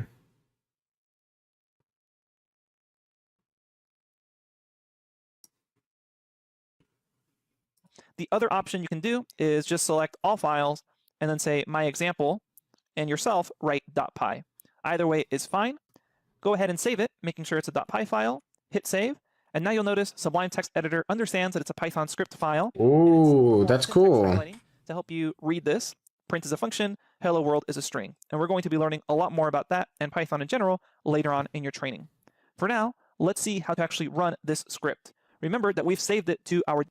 Wait, how can I want to actually... Yeah, that way you guys can see it too. desktop, meaning at our command line, we need to change directories to our desktop so we can run this actual .py file. Go ahead and open up your command line. Since I'm on Windows, I will open up a command prompt. If you're on macOS or Linux, you'll open up a terminal. Then you'll want to change directory to your actual desktop or wherever you saved this .py file. So type cd and then desktop cd to change directory to your desktop. And then what you should be able to do is type out Python space and then begin typing out the name of your file. In my case, it was example.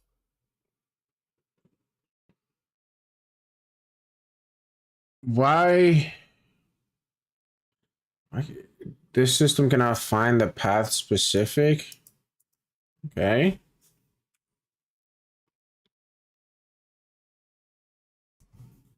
Okay, so then I guess we just do Python my example. .py, and to prove to yourself that we're in the correct location, you should be able to hit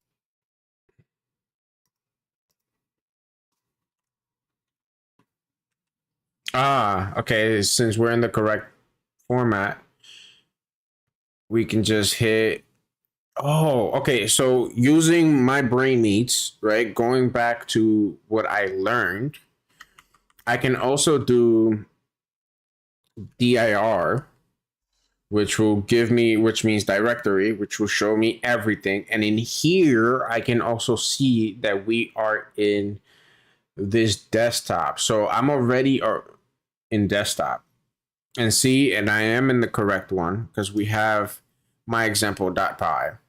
So we just go off base of that, and then we just put what was it? Do we? I don't think we have to write Python, but I'm gonna put my, and then my example.py. hit tab, and it will autocomplete. So here we say Python my example. But I'm gonna write what he's saying. So I'm gonna write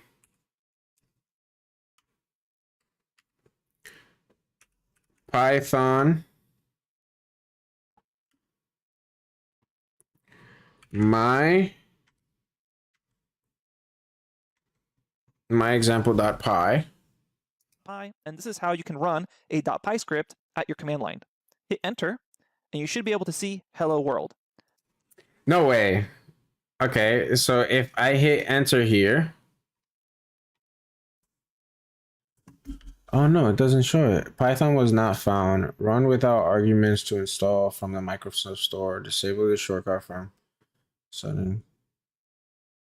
So what if instead of writing Python, I just write my example .py, enter. Huh. Sublime text.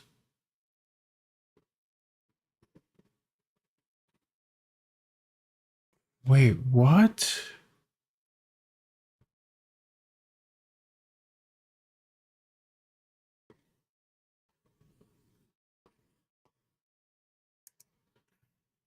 Time out. We messed something up here. See, this is why we're doing this. Because it's not accepting my prompt, and I think maybe it has to do with the way I saved it. So save as.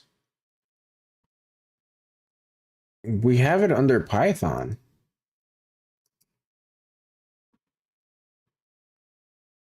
File name.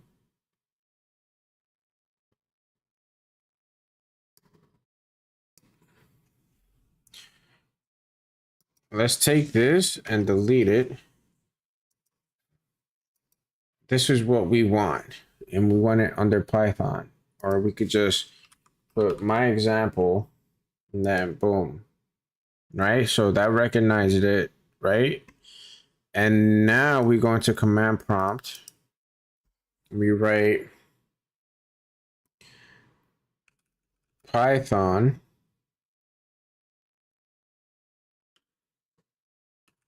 my example .py. Why is it saying Python was not found? Run without argument to install from. What does this mean? Okay, so now this is where we go to the Q&A. Able to load code prompt. Try search for Anaconda prompt.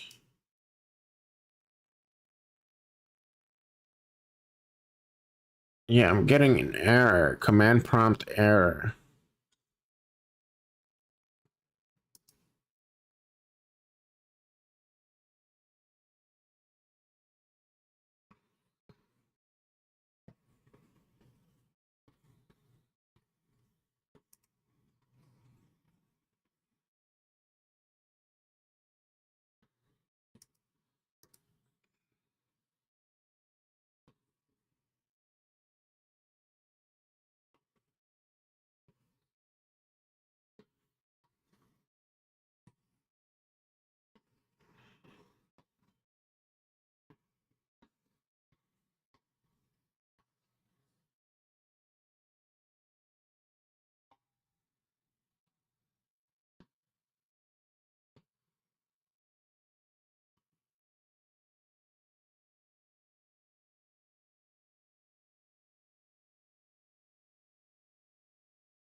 Okay, see, this is where we're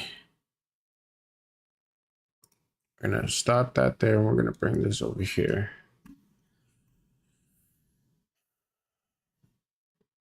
Back to our questions, and then we're gonna look at this one.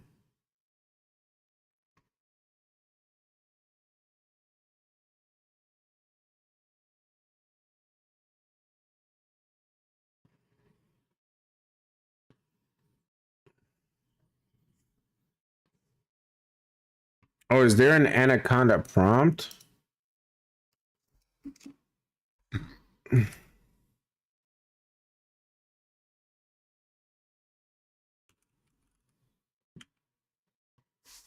Ah, interesting.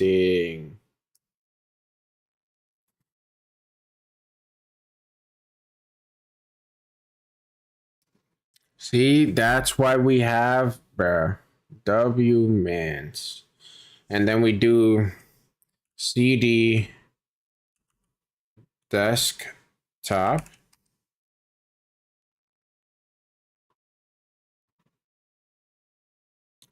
dir.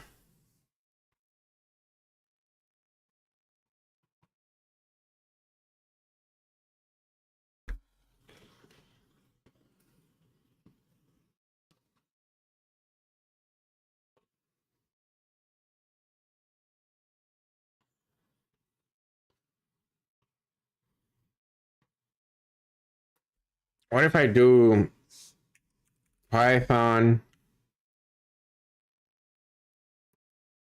my example? Not open. No such file directory exists because because that's my administrator. How do I switch it from this? How do I switch users?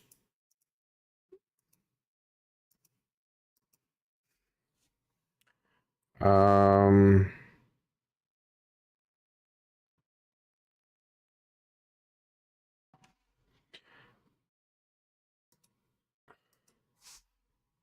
how to switch users in prompt.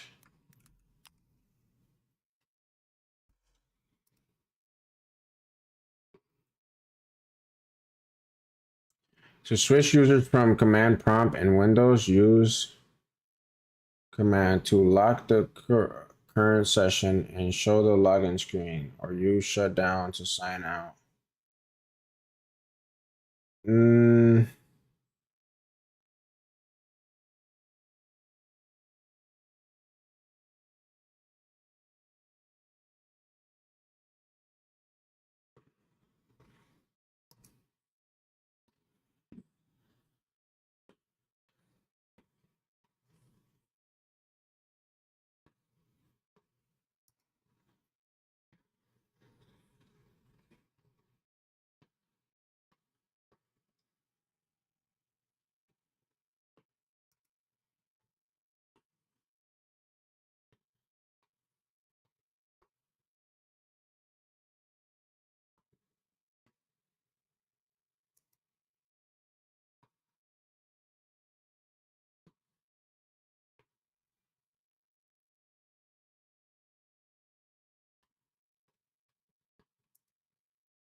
net user. Okay, let's close this. And then we do net user.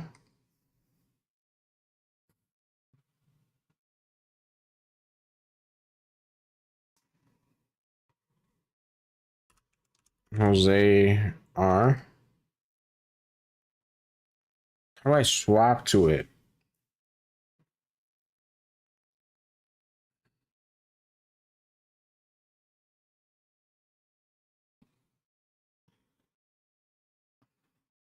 Damn, I should have made it so that only this account uses it, because now it's only making it seem like it's going based off my administrator account. I'm gonna figure this out. User commands.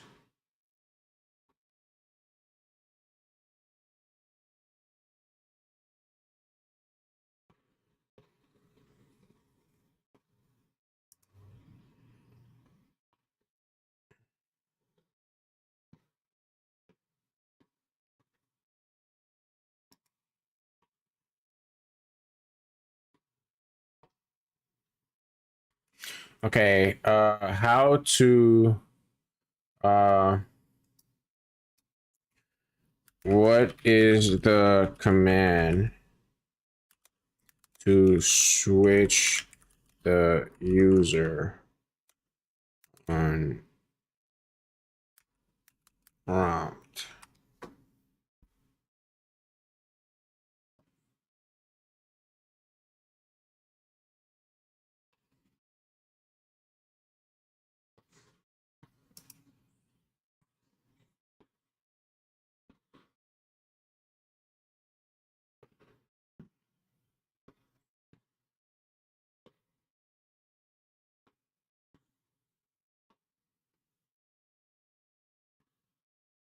Oh, run as slash.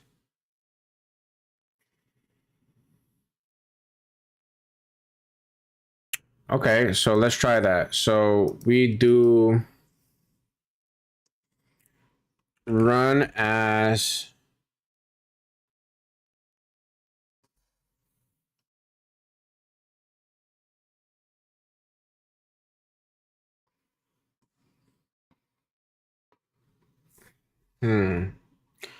slash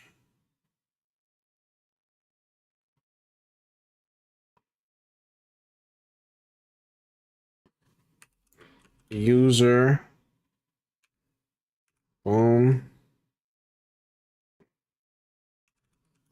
JR CMD dot exe.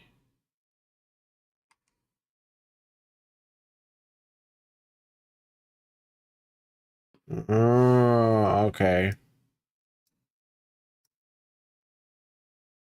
And then we do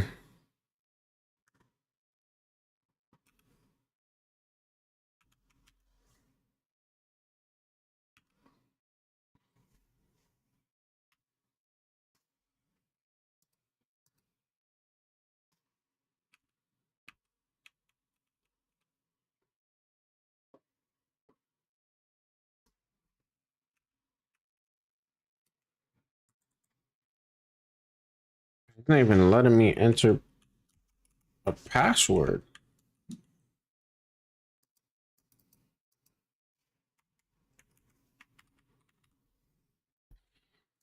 Interesting.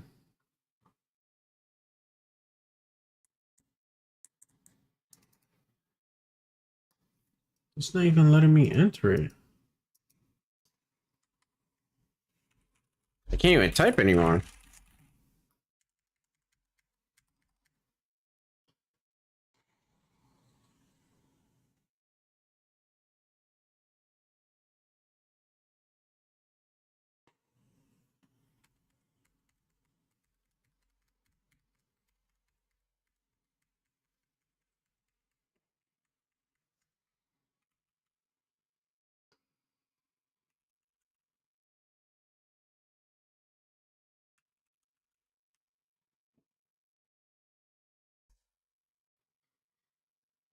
CD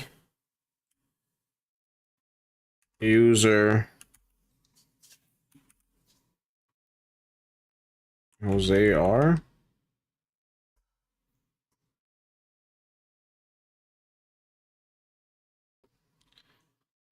CD Jose R. DIR. Hmm.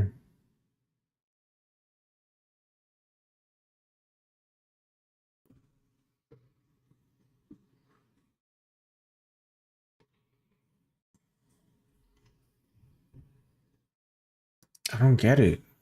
Damn, I fucked up. But this is under this. So why is Sublime Text not recognizing? Why command prompt is not recognizing? CM, right. So I go on here, and then even on here, it's like Python.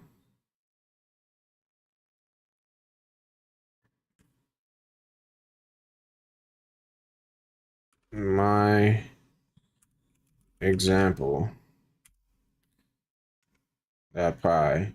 But it doesn't allow me to.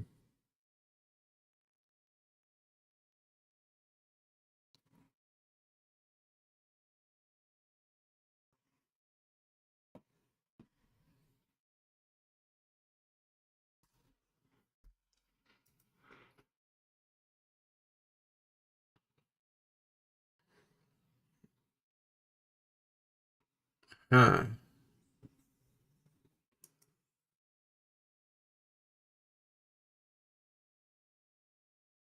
So we gotta figure out.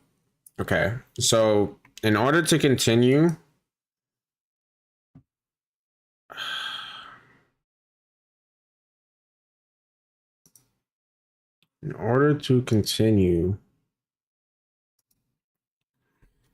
took longer than I expect. Oh no, you're good. You're good. I'm gonna show my iPad so I can. Okay, no problem.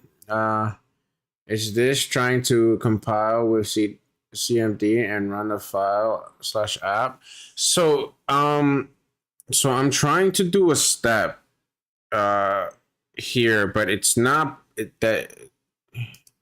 It's a step that's not working.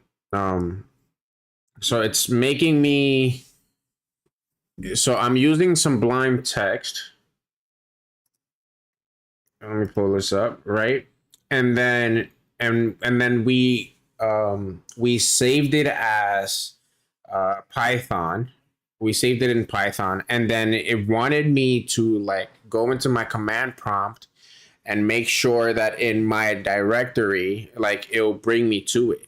But right when I do my CMD, right, my command prompt, and then I write the script that this guy is saying. So I'm supposed to write Python and then my example, how I saved it, my example.py. It's supposed to run. It's supposed to say hello world. But it's saying Python was not found. Run without arguments to install from the Microsoft Store. What do you mean by that?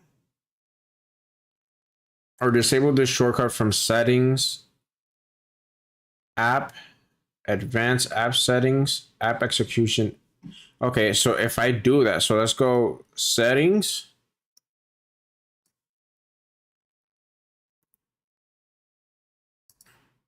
Settings, app, advanced app settings, and then app execution alias.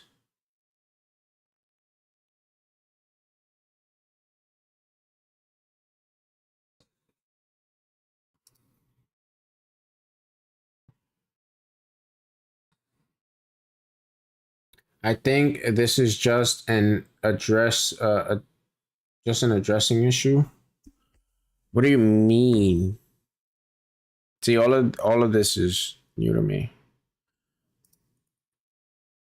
Like, oh, are you saying that I'm not typing it out correctly, or maybe I did something wrong?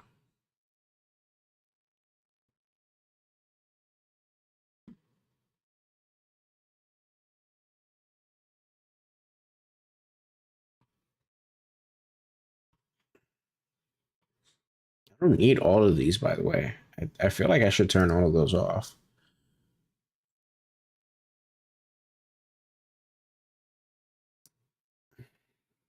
So when you open File Explorer, at the very top, it has an address location of the file. For example, I see on your CDM, your current address is C, the hard drive. Right. But that's what it's like on the video that I'm watching. And the file open is user, right? User and then me. And then, right? Because if I hit here, my directory, it shows that the thing that I'm looking for is literally right here. myexample.py. It's literally here. But why is it not showing up?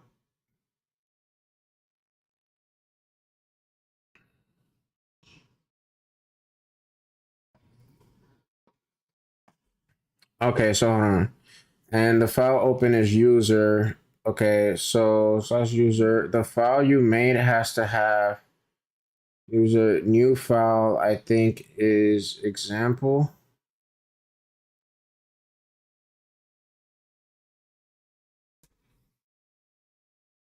Okay, so directory for this.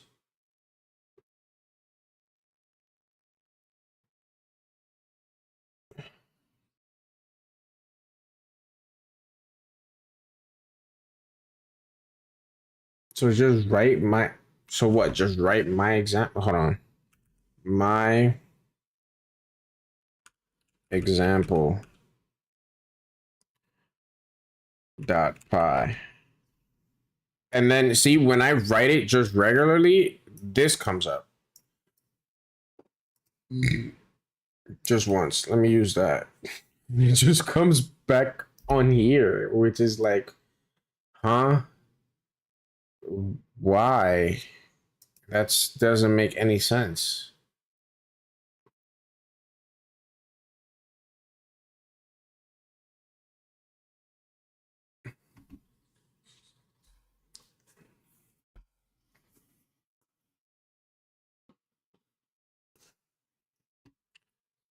Now you successfully created a Python script in your text editor, and you ran that script at your command line. What you can also do is just type Python by itself at your command line, hit enter, and this is a very simple direct connection to Python, allowing you to type Python code directly at your. Oh, so maybe let me check if it's even okay. So Python, is it even? See, when I write Python, why is it making me get Python through Microsoft?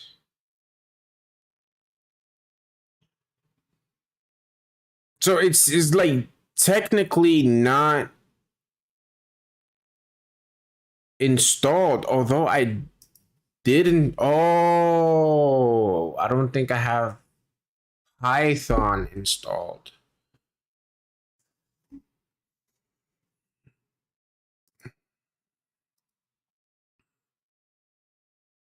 But it didn't even have me. Wait. All right, so here we are at anaconda.com, where we can grab the full Anaconda distribution.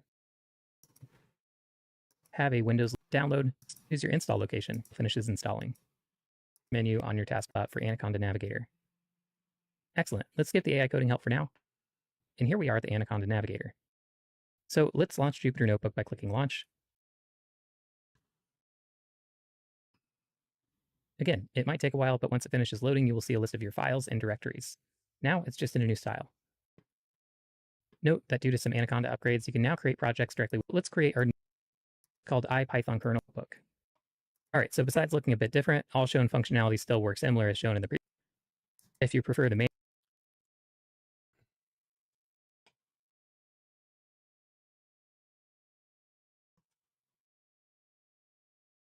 To open it, it might default to Notepad or okay. So we found the issue.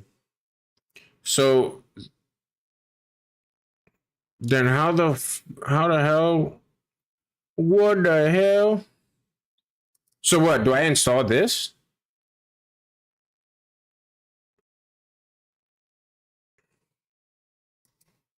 I'm gonna install it. I think that's what we're missing. W. Check if the file exists on File Explorer physically.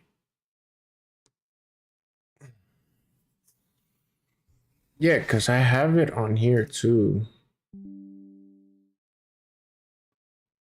My example, yeah, I have it here too. See, my example. Hello world. That was my test. That was my example, literally. So it's on here. It's on my Jupyter notebook. But I guess my command prompt wasn't reading it. So it's like anything that I do right on here or delete should show up here, right? No?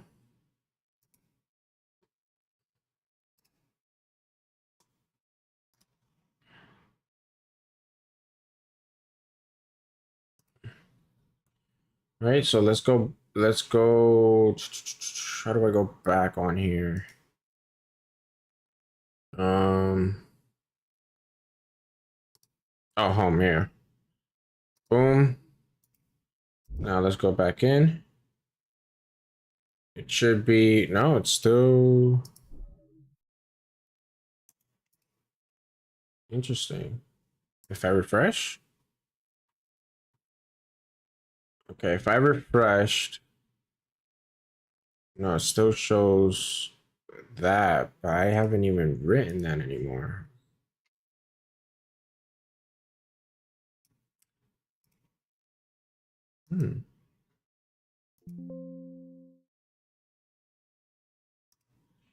Okay, so boom, there we go. Now it's modified and changed. So then that means this should be changed too. But I think I have to open it though. Reopen it, right? Yeah, okay, there we go. And I missed a lot of things, didn't save properly or saved on a different file. No, I got it. Okay, I got it working. Okay, and now that this is installed, right? Let's see if this works now. So if I do Python, my example dot pi. Yeah, it worked. Let's go. W man, yo, I appreciate you for being here and helping me out with that. Okay, so that's what it was. I had to download Python through Microsoft. It was literally telling me that, but I wasn't understanding what it was meaning. Like, Python was not found, run without argument to install from the Microsoft window. But when I did write Python by itself, which that's something that this said, right? Where are you? Yeah, this one. Where is it? Run Python code. At your command line. I think it helped me when I did this here, right? Because you guys can see it. But here it said he told me to just run Python by itself, and then it gave him a whole like, so it showed this. So if I write Python right here, we figured it out. Thank you, bro. I appreciate you. Right? So here, let me zoom in. Here for him, it showed this right here exactly, this code. And when I did that right here, it didn't show this. It just took me to Microsoft and that's where you were here for it. And I had to download the app. Once I downloaded the app, now when I write Python my example.py, now it shows the code that I wrote. We figured it out. Yo, let's go.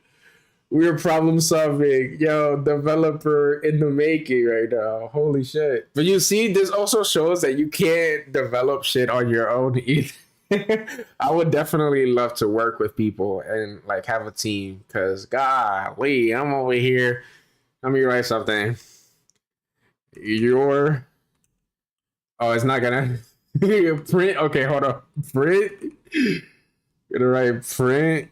And then we're gonna do boom, boom, boom. And then we're gonna write your boy was stressing. Holy shit, bro. Okay, so now let me see. Does does it show up if I write? Okay. What was the clear prompt? Was it CLR? No. Now we're in somewhere else. Oh, we're literally in. Oh, fuck. Okay, let's close. Yeah, let's close that and then let's reopen it.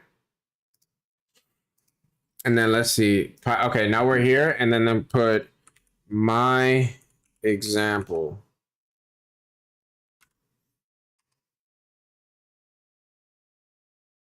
Oh, it didn't show it up. It didn't show it that time. Didn't show. Oh, because I literally have to write Python. I see Python, and then my example .py. Hello world.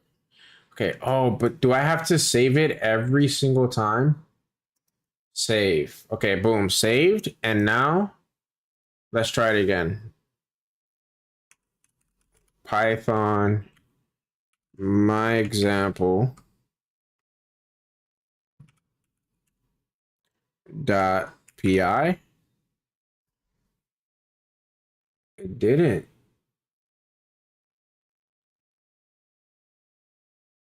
Okay, what did I do wrong? Save as? Yeah, PI. Print hello world PI.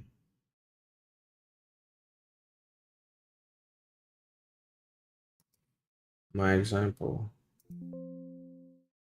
already exists. Do you want to replace it? Yes. Right? So if we did replace it, let's go Python my. Oh no, it's not writing it.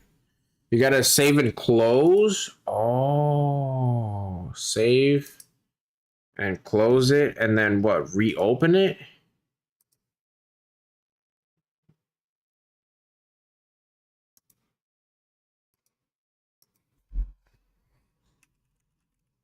Python my example .py. No, that didn't work. Wonder why.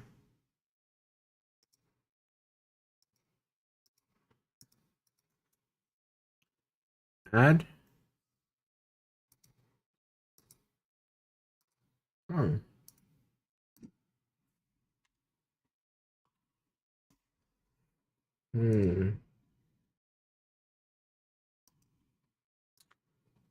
Now I'm wondering why it didn't save.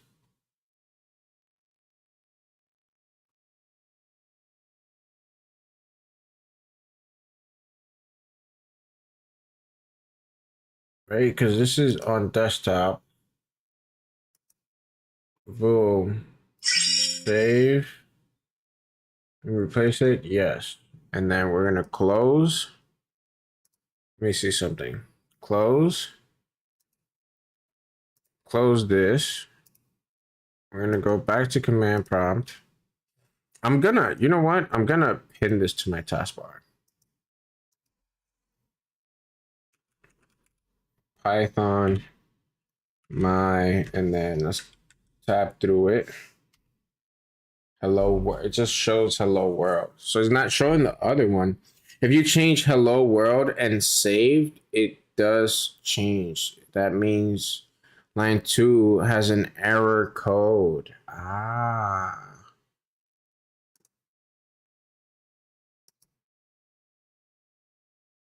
What would be the error code here though?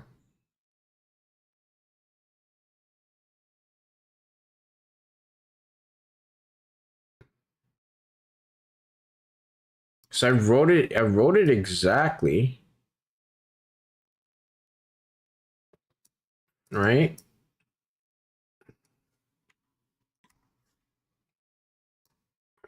What if I change this here? Your boy is stressing. Right? Boom. Bow. Right? And now we go save as.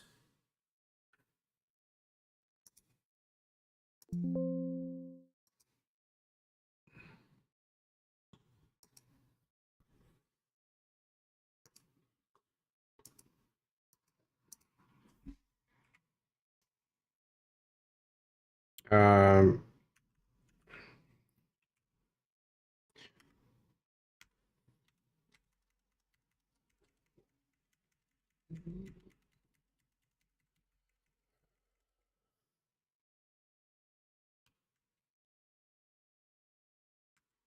my example still shows hello world. What did I, how do I save it? Save? Don't forget to save. Okay, save it and reopen it. Don't forget to save. Okay, so save it. We saved it. We close it. We reopen it. And now Python my yeah, no, it still shows hello world. Huh. Okay, let's problem solve real quick. So if saving it regularly doesn't work, I wonder what's making it, what's the error here? View, go to tools, project, preference, help, edit, open file. Should I open file? Doesn't show me where the file is. Open folder. It's not showing me where it is. Maybe CMD is not updating after you make changes.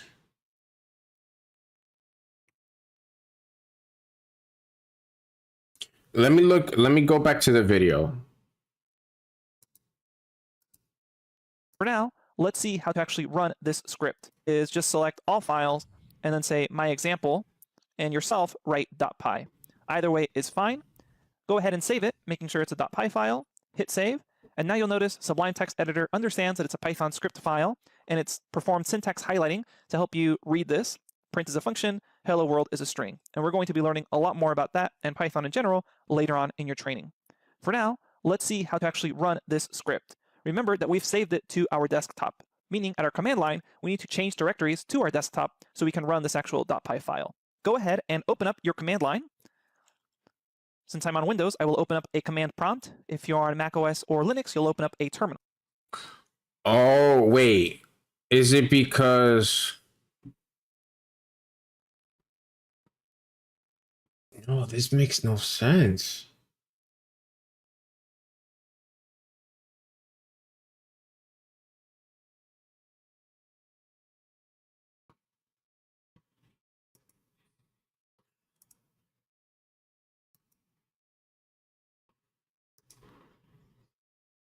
Open file.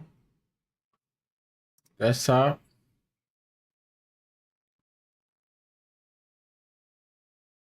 My example. Boom. Voice stressing. So yeah, it shows that it's here.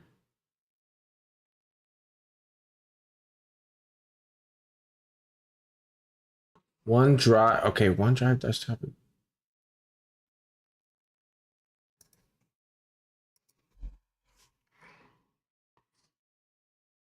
Let me see. DIR.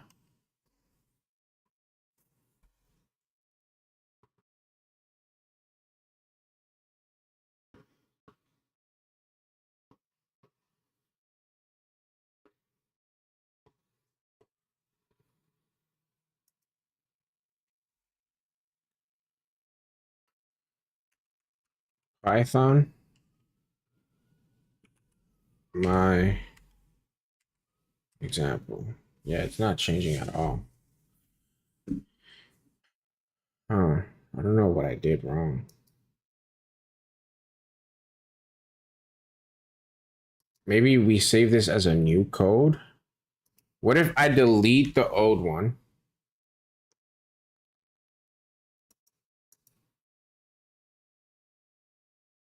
And make this the new one. My example already exists. How does it exist though? If we literally just deleted it.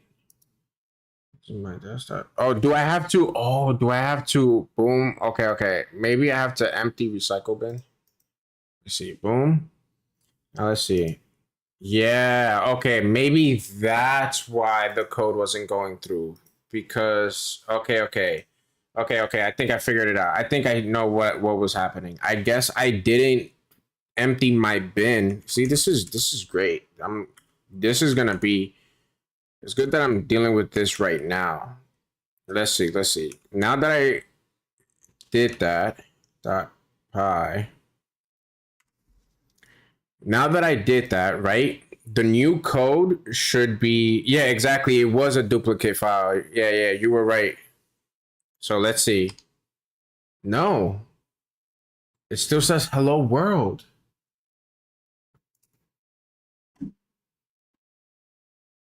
Okay, so let's look at our file. What? Okay, yeah, there's two. There is two. There is a duplicate file. Yeah, you're definitely right. Oh yeah, this one and then this one. So let's delete. I'm gonna just delete both of them. You were absolutely right. There was a duplicate file. Select the single. Oh, okay. So delete. Can we delete this?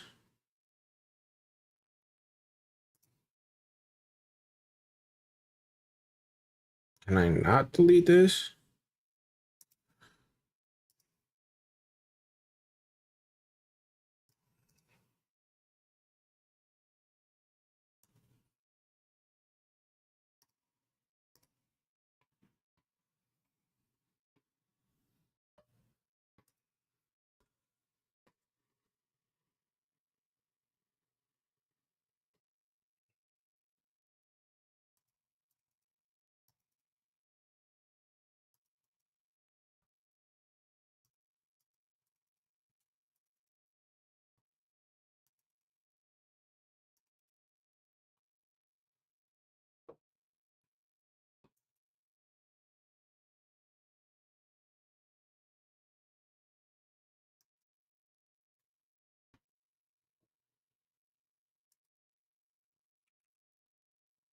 My example.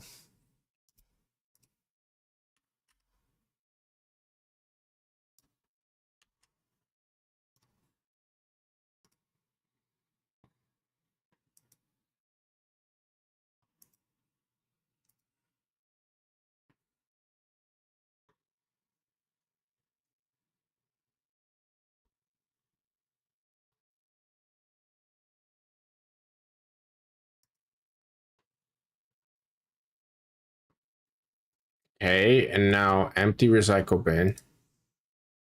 Yes, delete that. Oh, let me look at what you're saying. Okay.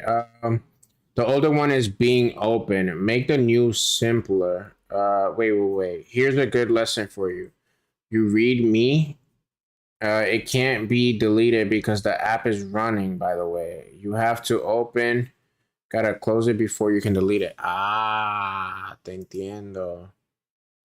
I got you. I got you, my guy.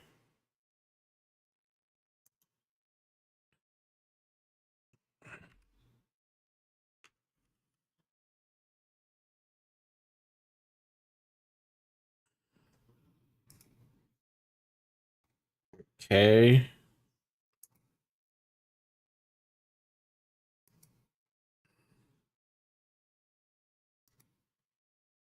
Where is this at? Oh, okay. You see, it's still showing up on here. I think that was the issue exactly. I think it was. Yeah, okay. I think we figured out the issue. It was literally somewhere else.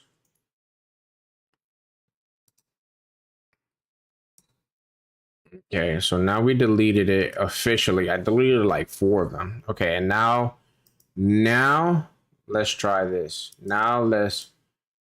There's a red thing on here. Okay, saying to delete it. Okay, no, we're gonna go ahead and take this, save as my example. We're gonna put it in the desktop. We're gonna go my example. .py, boom, right? That should now be saved. We go on here. Python, my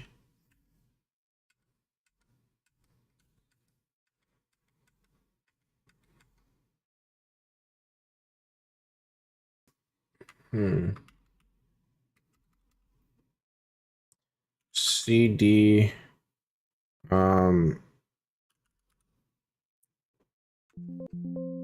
desktop is not a thing. dir.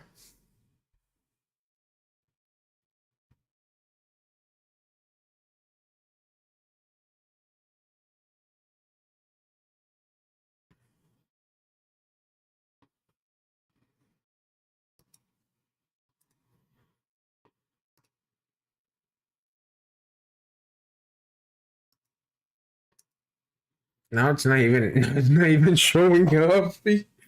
Have to close it before you can delete. Okay. I don't get it.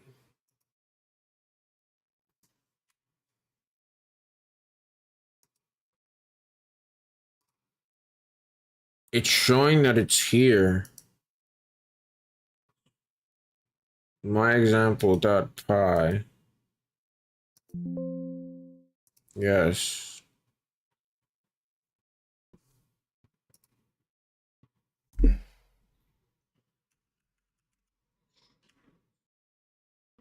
My example dot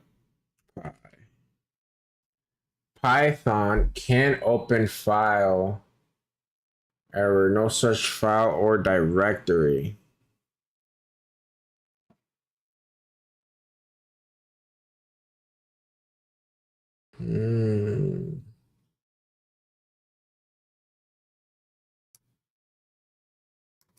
So what did I do wrong here?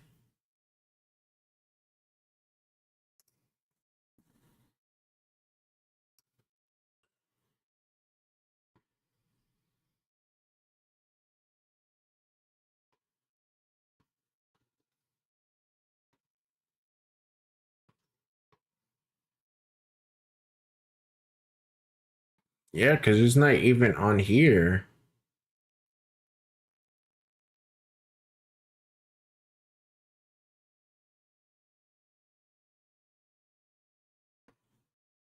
Oh, it's right here. Okay, we'll delete that. Okay, we delete it. Okay, we'll delete it again, I guess. And then let me check Python itself. Python.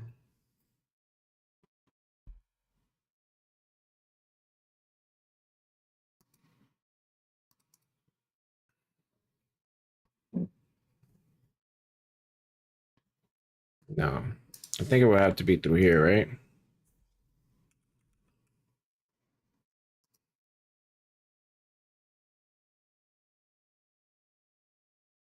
This is actual Python. This is the command prompt for Python. Okay, got you. Okay, so let's delete this then. Oh, wait, what? My example has been deleted. Save anyways? No. Okay, and now we do print. Well, we're creating a new print right now.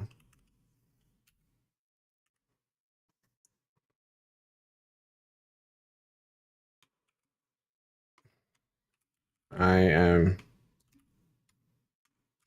dressed. Just make everything capitalized.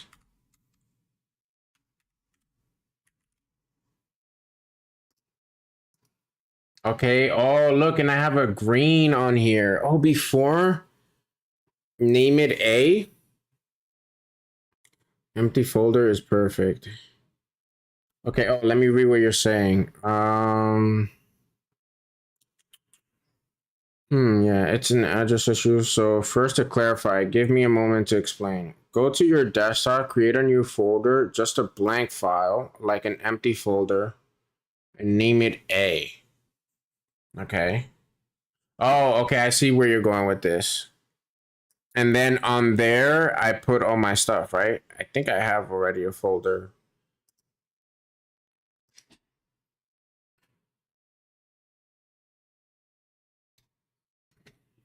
But I'm going to do that anyways, right? So let's do that. So boom, new folder. We're going to name it. I'm going to just name it my work. My coding journey. Oh my god. All right, so let's do that instead. I think that's going to be a lot better.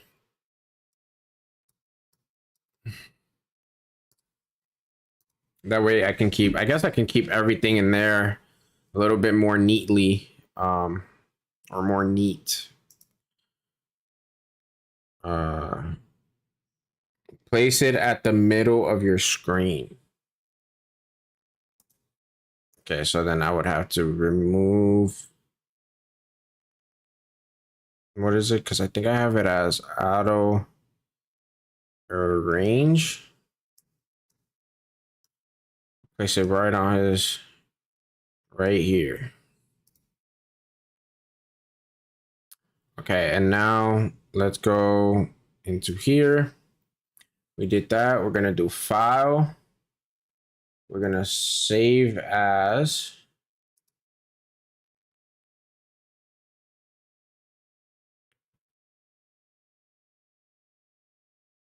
We're gonna go into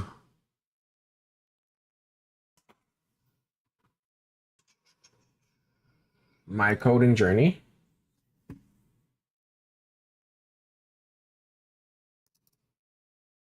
Right in here.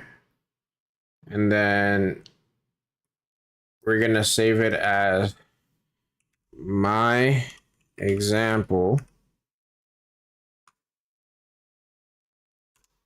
dot pi in here. Boom. It read it.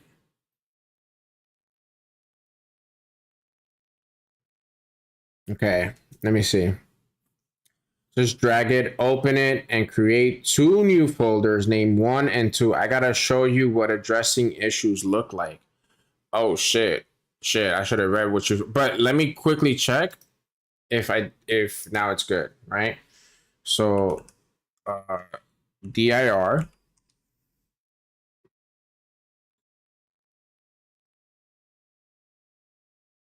right? So we're gonna have to go into the right folder, right?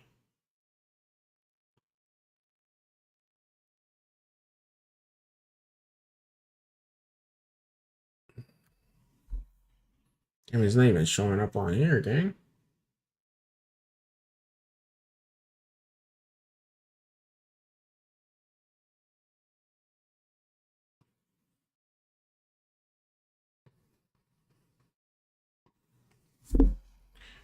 My coding. No, it's not even showing up there.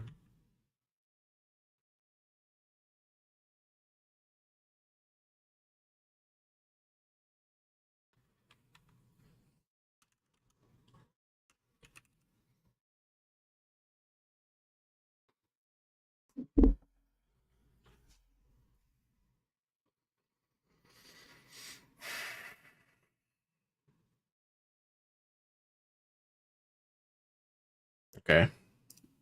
Okay, let's close this out again. And I'm going to close this out. I'm going to just follow what you're saying because I don't understand what I'm doing wrong. Let's delete this. We're going to make sure this is gone from here. Boom. Okay. And then I'm going to do, you say, okay, so go in here. You said make another folder in here. Make 2 folders.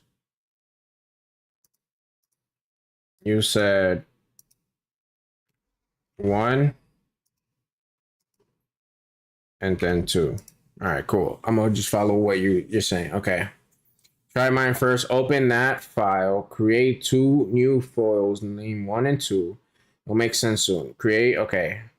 Create 2 new files inside. Okay. Boom. We got that. Got 1 and 2.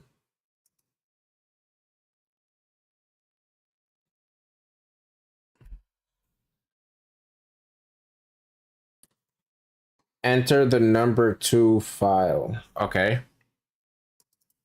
Boom.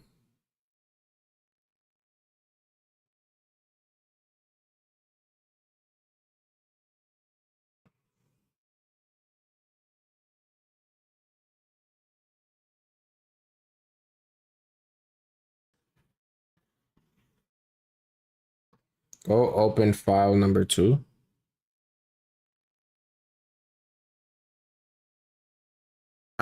Huh? On the top of your screen?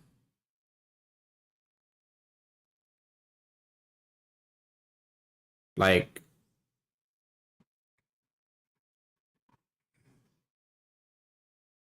what do you mean? Like, make it bigger? Or you mean here? Oh, you mean here the directory?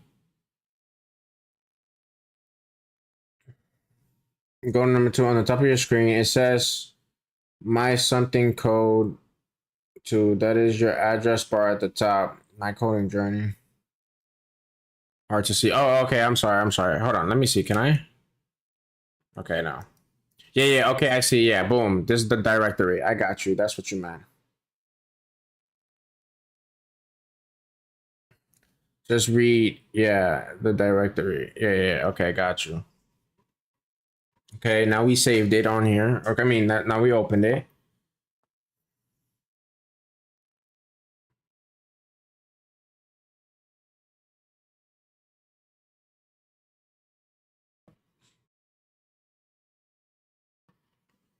Understand that the directory you open is file number 2. Right.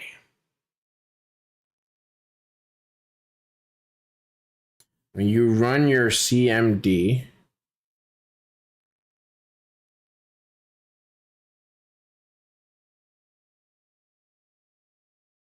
my command prompt. Your CMD directory is at user slash. Oh, okay. Okay. Yeah, it's at here. Okay, I get where you're going with this. When you try to run the Python, it thinks that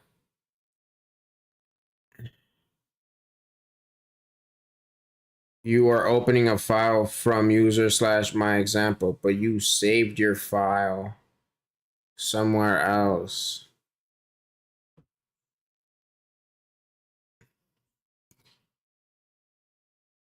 Ah, 2 different addresses. Interesting.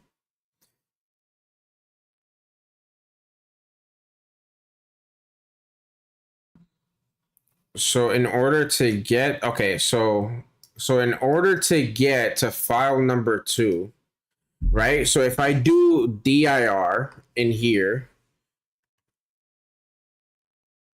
it's not gonna show me my thing. Oh, but you see, everything is under my OneDrive, and that's probably why it wasn't working.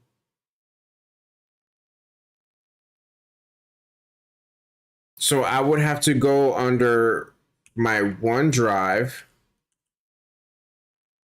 You are the fucking go, bro. Right? So I would have to open that up, right? So it would be CD OneDrive. Now we're in here. And now dir. DRR is gonna now show me the desktop. So I do, yo, you are fucking amazing. I was wondering how the hell do I get to my desktop? Because I didn't understand, but now I understand. It's the direct. I was under the wrong directory. Okay, so boom. Now we're in my desktop, and now dir again is gonna show me everything that is in here. And then to open my coding journey now, so my coding journey, bro. My coding journey is now recognized as an internal or external command, open program, or batch file. Okay, yeah, well, yeah, because there's nothing in here, but I can at least see my coding journey in here. Like I actually see the directory in here.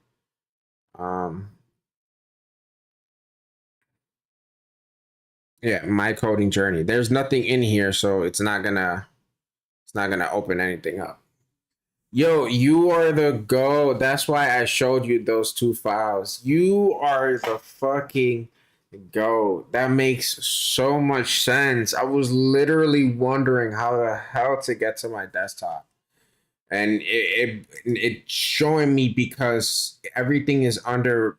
I was doing, so you know how it says the directory in my CMD, right? How do I clear? What was it? CA clear? No. How do I clear again? Okay, on here the which one was it?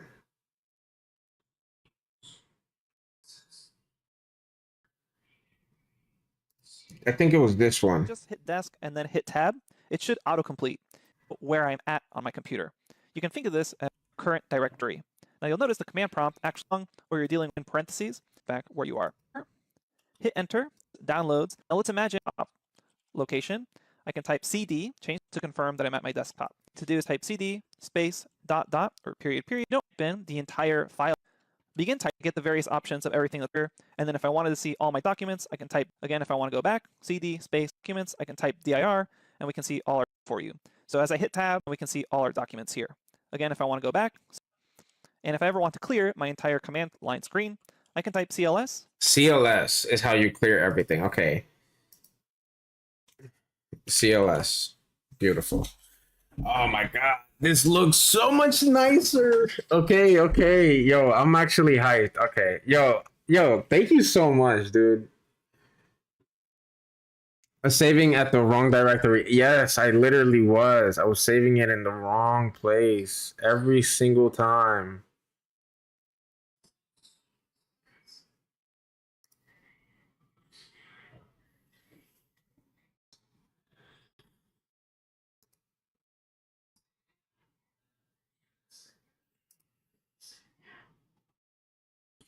So then that means that, okay, if I go here and then I go to my OneDrive,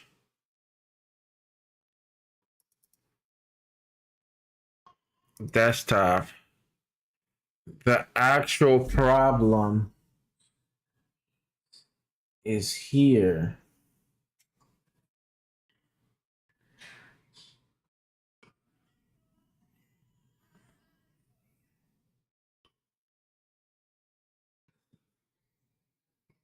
I don't even know why my one directory is even a thing.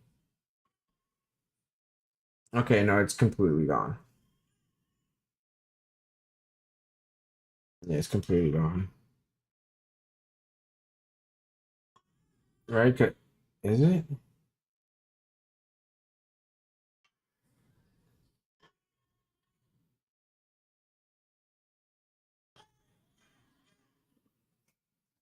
Can I categorize sort by name?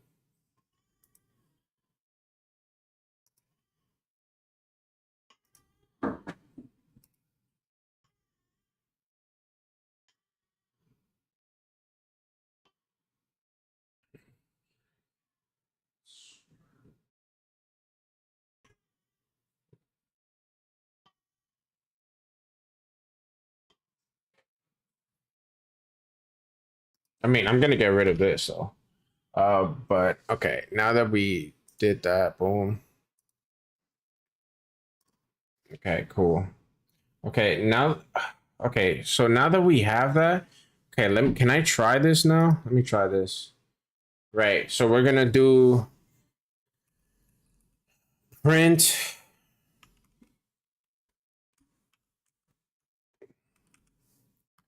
And then we're gonna do this. And then we're gonna write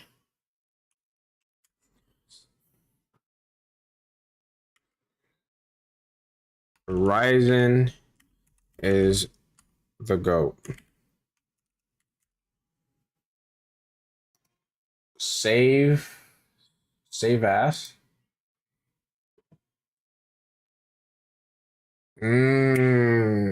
See, I was saving in this. That's the I see what the problem was. Instead of going to desktop, I was going to the wrong thing. Okay, so we're just gonna have to do it the right way. Right, so in user, me, and then I need to go to desktop, OneDrive, desktop. And then in here,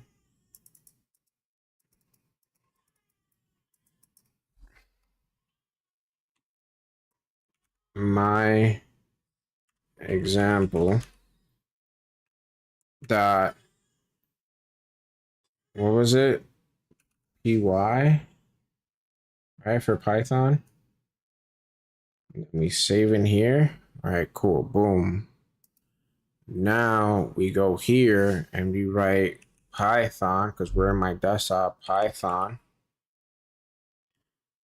my example dot py. We did it! Let's go! That is a lot of addresses. Why not just save file as local desktop file? No, yeah, I'm definitely gonna do that, but we definitely did it. Look at that. We did it. Yo, we fixed the issue. Oh my god, bro. Jesus Christ. So now can I add more? Okay. And then we do print.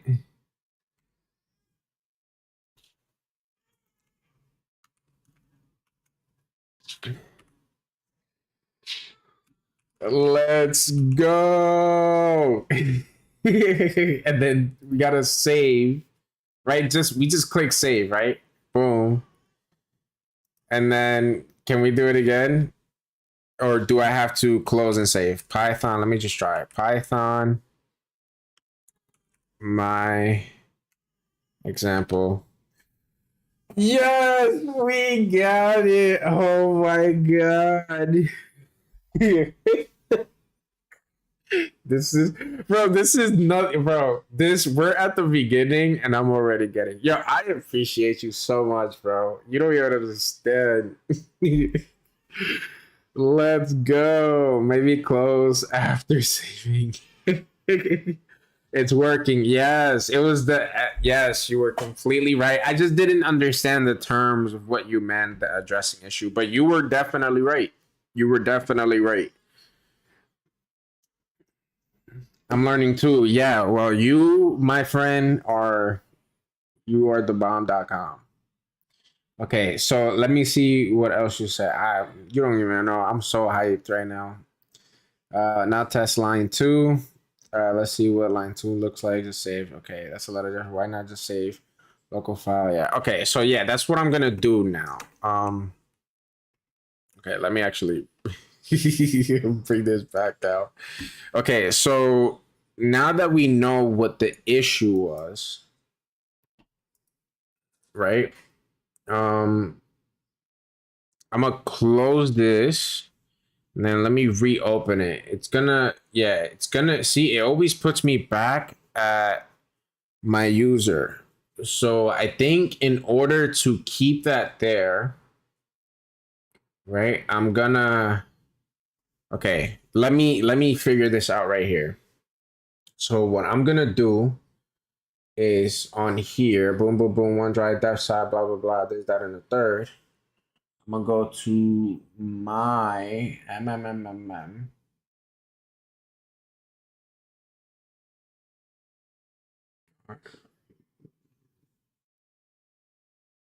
my example. I'm gonna delete this, or maybe I don't have to delete it, right? I could just drag it. But no, but I'm gonna delete it. I'm gonna delete it.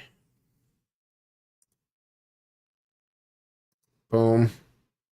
Bam. It's gone. Right? It's gone. Boom.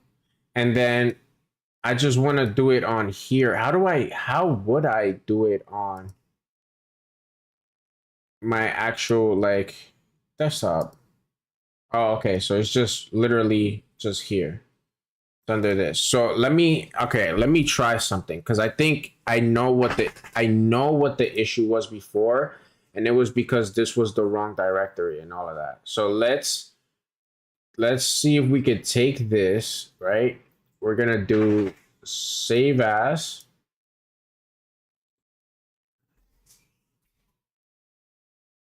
I might fuck it up right now, but it's okay. My example dot pi. I'm sure that you're typing, but I'm not looking at the comments right now. I'm just trying to see if I can figure this out on my own. We click on desktop. We know it's a Python, and then we save it. Okay, boom. Now we go on to prompt, and instead of typing all of that directory, I'm pretty sure from here I can just type Python and then my example, and it doesn't come up. Well, is it because it's still under? Oh, is it still under this? I think it's still under my drive. Oh, my OneDrive, this, that, and the third. Damn, that's a fucking long ass directory, gang. I think I just gotta close this. Let's close this. I think that's what it is. No. And then, okay, now let's try let's do print. Okay, because I think I have to just start. Yeah, I think I gotta just redo it. Print this. I am new at Python. Right? And then we're gonna file, save as. See, and then the directory, it says desktop here. I'm not gonna do the local, I'm just gonna do this PC. And then file, we're gonna do my example dot py. Then we're gonna save. Yeah, you see, it still takes me to the directory of Jose, OneDrive, desktop, my example. So it's still saving.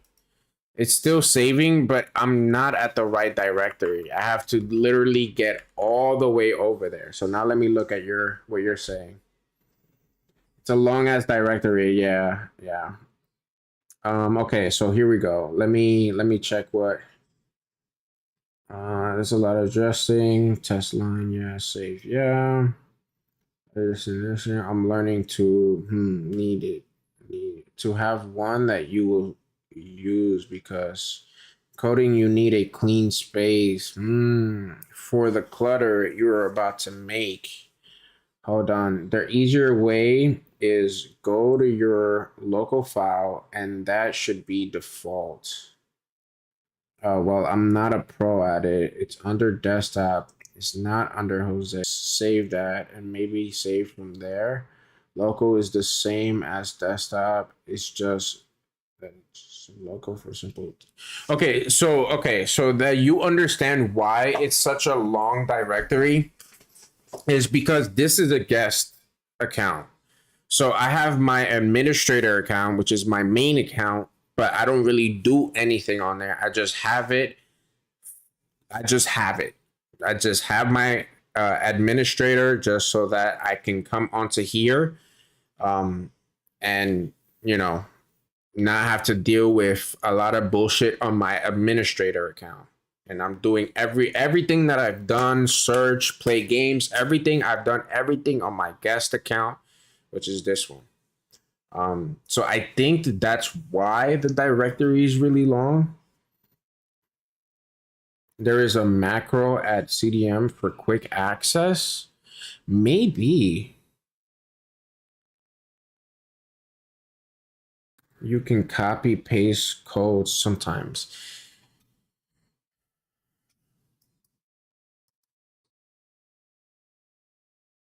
Yeah, because can I just do like, for example, if I click on here,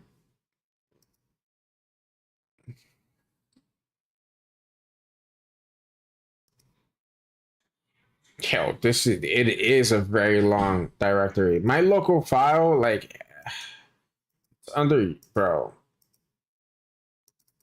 Local file, then it's under user, and then under user I go to Jose R because that's the guest account, and then under that I have to go to my OneDrive, which I don't understand why OneDrive is like a default setting that saves everything. I never understood my OneDrive thing. I think it's something to do with what's it called, Windows, but and then I have to go to desktop to then get to here. And that's like insane already. And then here it is. So, but I'm pretty sure I can do copy. And then can I just paste that on here?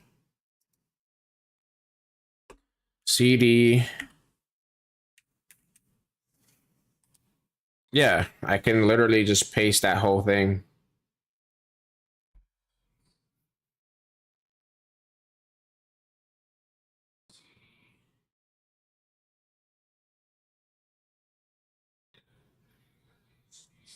Yeah, okay. See, I'm glad that you, because there was one time where I literally tried deleting my my drive or whatever, the OneDrive thing, and it never got removed. Like I always have to deal with this, but it's okay. We know what the issue is. Like you helped me figure out what the issue is, and now I have to, with that knowledge, now I have to pay attention about what directory I am using. And I think that was literally the main problem. And it's that alone, I'm pretty sure, is going to help me in the long run, anyways, to just make sure that if I'm writing a code or if I'm doing anything, that I always double check if I am in the right directory of that code in order to make sure to solve that problem specifically there. Like how I want to access my file. Yeah, and I think that that's something that I definitely have to start figuring out, even if you did. So maybe, I mean, because even so, like, that is such a long ass fucking code.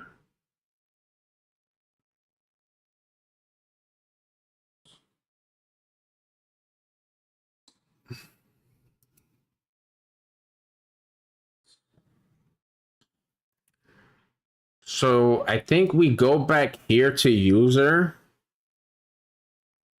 And I think I just go back to using my Python stuff, right?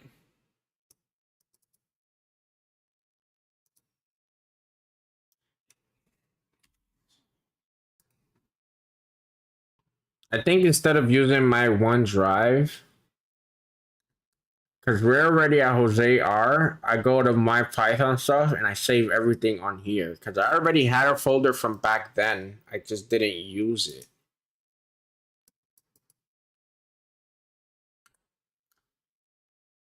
And I'd save everything on here. I think that that's probably the better solution.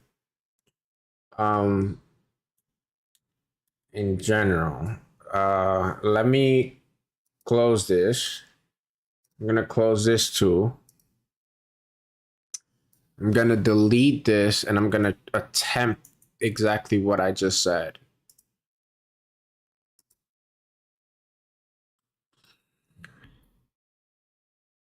Just wait until it's an empty bin.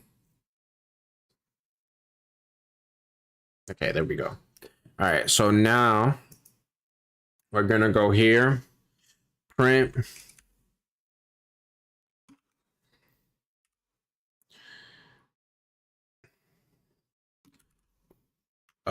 We are learning.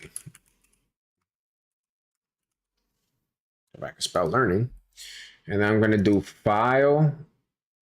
And then I'm gonna save as. And then I'm going to make sure that it's in the right directory after user.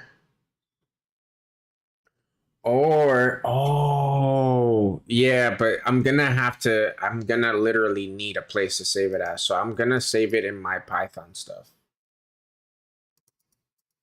Yeah, I'm gonna save it in my Python stuff. I'm gonna have to just literally go on my way to do that exactly, to go to my Python stuff. I wonder, can I pin this? Can I pin this specifically? I'm gonna pin that to the here because I'm pretty sure I can pin things on here. That's gonna be a lot easier for me to just, yeah. Oh yeah, look. Instead of doing that local, I could go to just JzaloStreams Python stuff. Oh, bruh, beautiful. Okay, my example dot py. Right, my example.py, and we save that under there. Yeah, and that's an easier directory.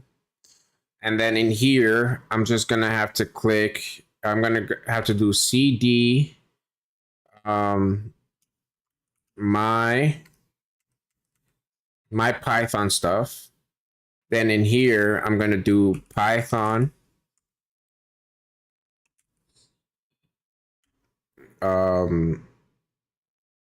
my, which is the only thing there.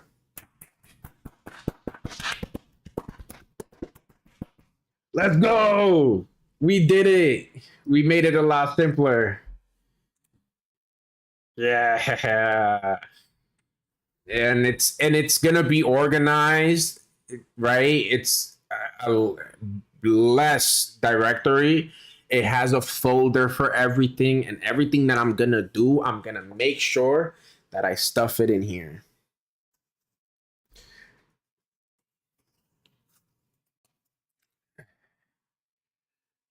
He said, "Wow, smart, GG. I didn't think that would work." Let's fucking go. Yo, listen, I'm learning. And you know what? I'm grateful that you were here to give me that push to kind of understand directory a bit more. Like I picked it up quick.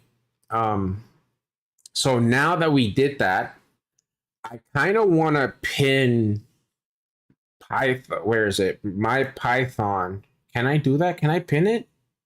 Quick access. Boom. There we go. So now instead of going to local, then user, then Jose, then going to my my Python stuff, I can just be like my Python stuff and then save it on here. Let's fucking go. I'm so hyped. I'm so hyped. You don't even understand how hyped I am right now. This is making me so happy to this is way more fun than playing a video game. I'm not even lying to you. Holy fuck, that is so cool.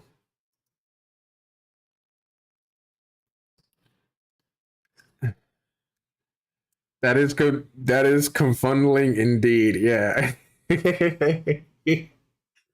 Yeah, I'm gonna write another one. Frit. This, no, this.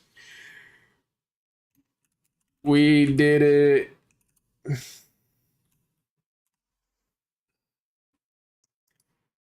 Save.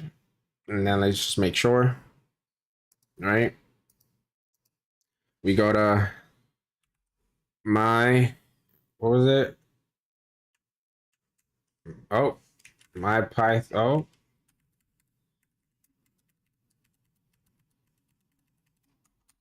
I messed up. My, and then boom, boom, Python stuff. Oh.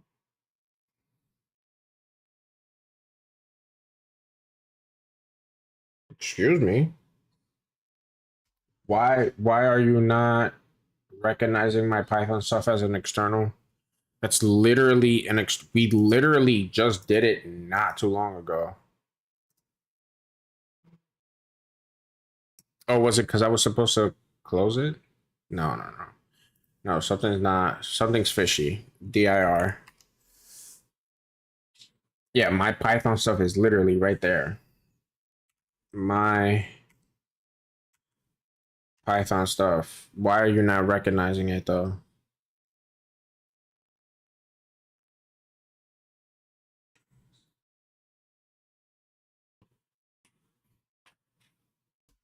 Hello? What the hell happened? That's literally under user, no?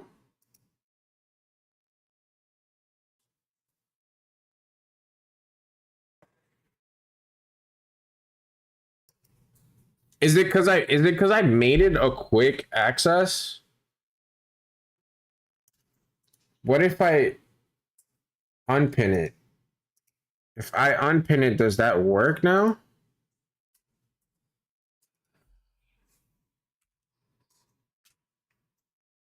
Oh, I'm tripping. I'm such a I'm such a dummy. There's a lot I'm learning. I forgot to put CD first. So I'm gonna keep it printed. I'm tripping.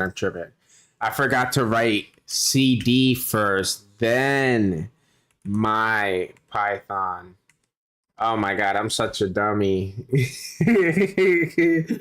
Okay, and then now I can write Python my example.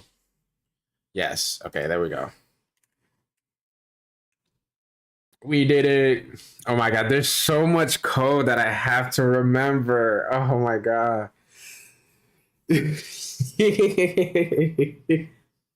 Chase back, it worked earlier. It should have. Yeah, you see, it's so much fucking code.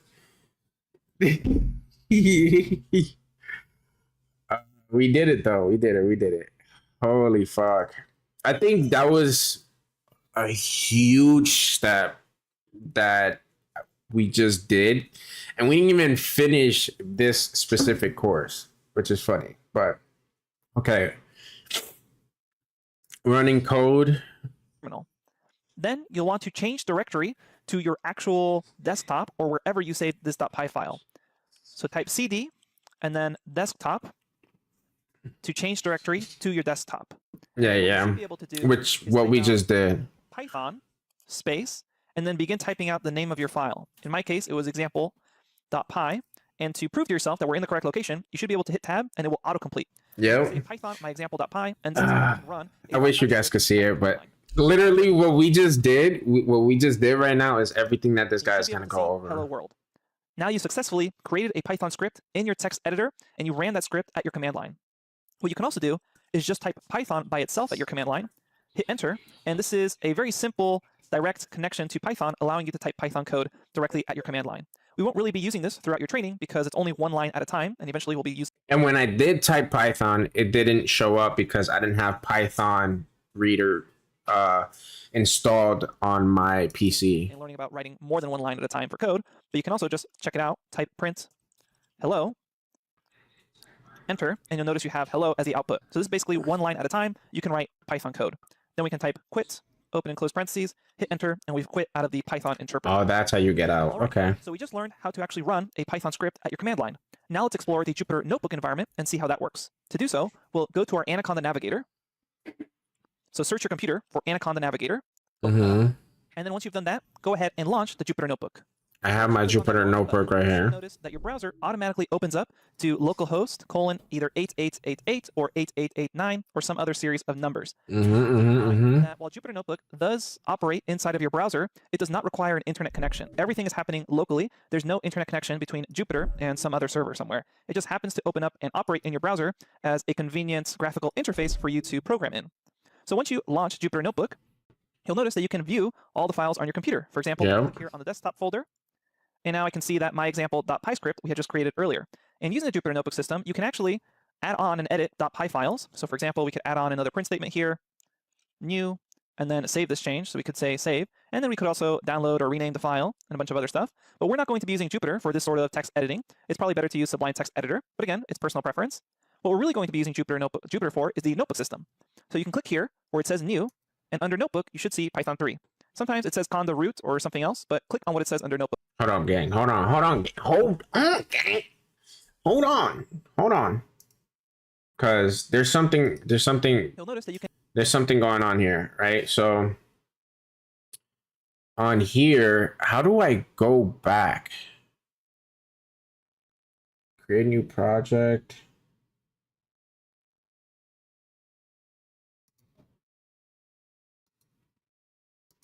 My files. Oh, how do I go back? I guess it's gonna still make me go. Oh, on here, I'm still gonna have to go through the whole OneDrive desktop process or whatever it is, that and the third. And then for me to check out the code or my example. Oh, no. Where is it? Wait, where is it?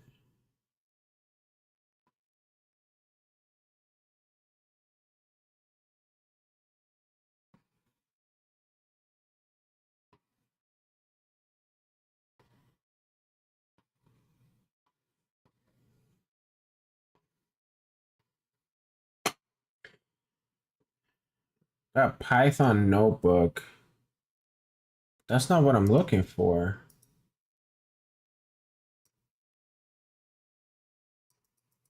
Can I change the settings?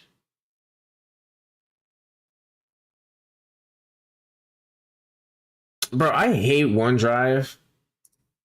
Oh, my Python stuff. Okay, there we go. I was like, why can't I see it? But here we go. We got it. I just had to click here. I guess it was already on my OneDrive or whatever. Or I guess I didn't see this. I'm blind. And the Word OneDrive. No, we got it. Yeah, we got it. But it's here. Okay, cool. All right, let's go back. View all the files on your computer. For example, we can click here on the desktop folder. And now I can see that my example.py script we had just created earlier.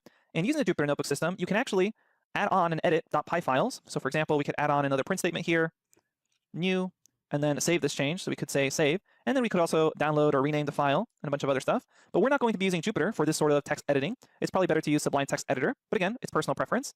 What we're really going to be using Jupyter for is the notebook system. So you can click here where it says new, and under notebook, you should see Python 3. Okay, so here, oh wait, hold on. Sometimes it says conda root or something else, but click on what it says under notebook. Typically it says Python 3. And then okay, right. So new here, and then this is what we're gonna be using. Oh, okay, so we're gonna be using Jupyter Notebook for this, and then for any type of like extra coding, we're gonna be using Sublime. Yeah, Sublime Text. Okay. Yeah.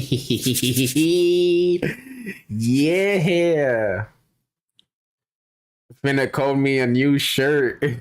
And then you'll notice that we just started a new notebook. So let's have a quick overview of what this actually is. Here it says untitled, and that's because this notebook that we just created doesn't actually have a title. And if we click back here to this other tab, you'll notice we just created an untitled.ipynb file. That stands for IPython notebook file. Jupyter Notebooks used to be called IPython notebooks, so they kept the file extension name. And if we want to change this name, all we have to do is go back to this tab, select untitled, and give our notebook a new name. So we will say my first notebook. To change this name, all we have to do is go back to this tab, select untitled, and give our notebook a new name. Oh, okay. Literally select, where is it? Untitled?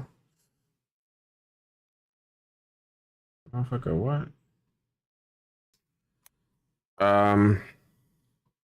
We learning.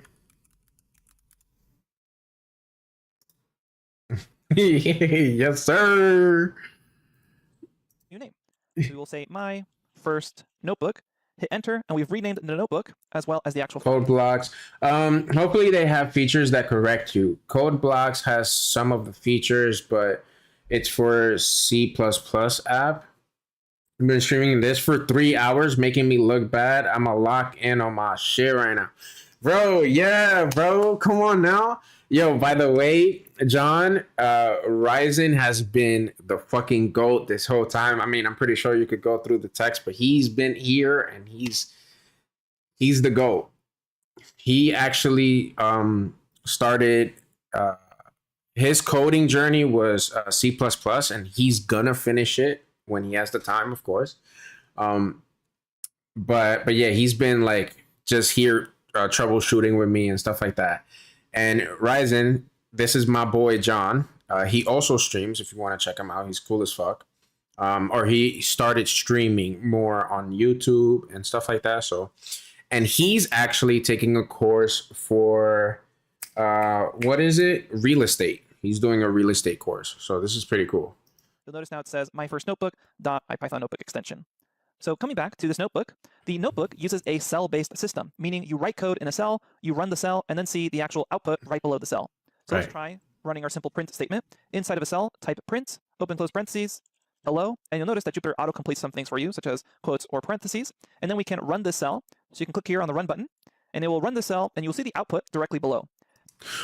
Oh, okay. So this is just to like, okay, so this is like to run things without having to make files on my, excuse me, I got the hiccups. So this right here is literally to just run code and stuff like that to make it, to not, how do I phrase this? Let me restart. This is used to not make a clutter on my PC. Basically, that's it. Like I don't need to have a document where I just made a document to, code and do all of that on my command prompt and all of that. And this basically eliminates all of that. I just can do it through here. So like, for example, like we just did, we do print. And then here, it just picks it up on its own. I don't have to save as. I don't have to do anything. And it's like, and then we do, right? And then we do, huh? Yeah, And then we do, my brain meats.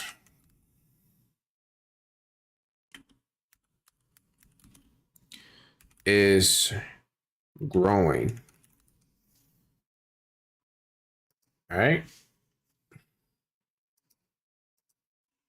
And then we do shift enter. My brain meat is growing. Oh, you guys can't really see it, so I'm gonna zoom in.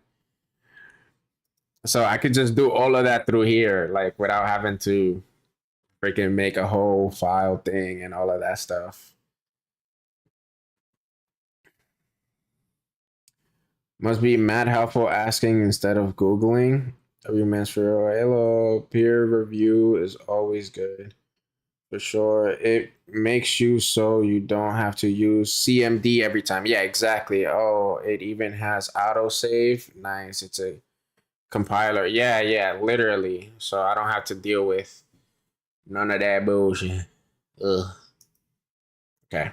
This is a great system for people who are just starting to learn about Python because they can quickly iterate and fix mistakes because they have their code and they can see the output directly. They don't have to be constantly going to the command line and running their scripts. Again, it's definitely a personal preference, but this is a nice feature of the notebook for people that are Makes it so you don't have to use CDM every time. Yeah, that's a better way of phrasing more it. Python code in. For example, print new. And if you don't want to have to click that run button every time, all you have to do is shift enter. Enter. Mm-hmm. That will run a cell. Again, that's shift enter to run a cell. If you just hit enter by itself, you'll just create more new lines. So it's shift enter to run a cell. There's lots of other useful hotkeys where you can click on help and then hit keyboard shortcuts and it will list all the keyboard shortcuts. Ooh, word help. Keyboard shortcuts. Okay. Runs. Okay, look at that. Undo. I mean, well, obviously redo. I knew that one. Okay, look at this. Will you look at this? We'll just pause. Debugger panel, save notebook as, reopen last. Okay.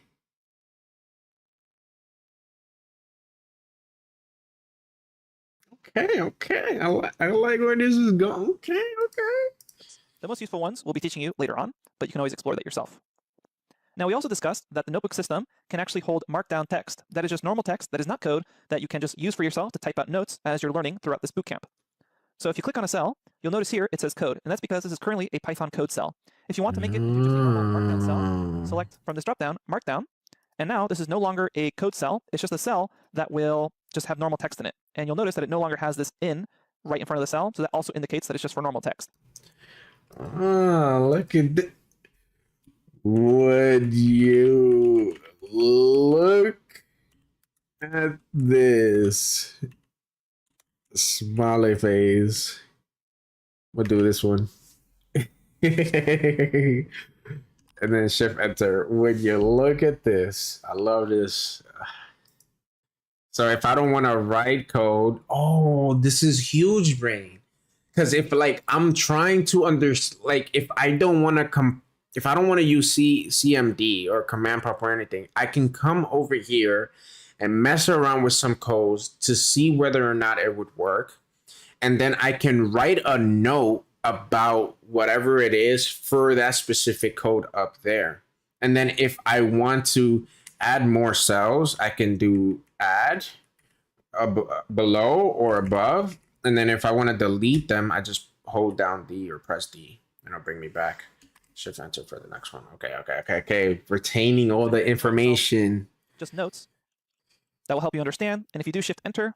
Oh, let me read what you're saying. Okay. It has autosave and it's a compiler. Oh, debugger panel. If it's what I think it is, it's a code checker. Yes, that's what I was thinking too. Oh, you're gonna need that to note your lines. Is very important. Some teachers force you to note what the code is doing.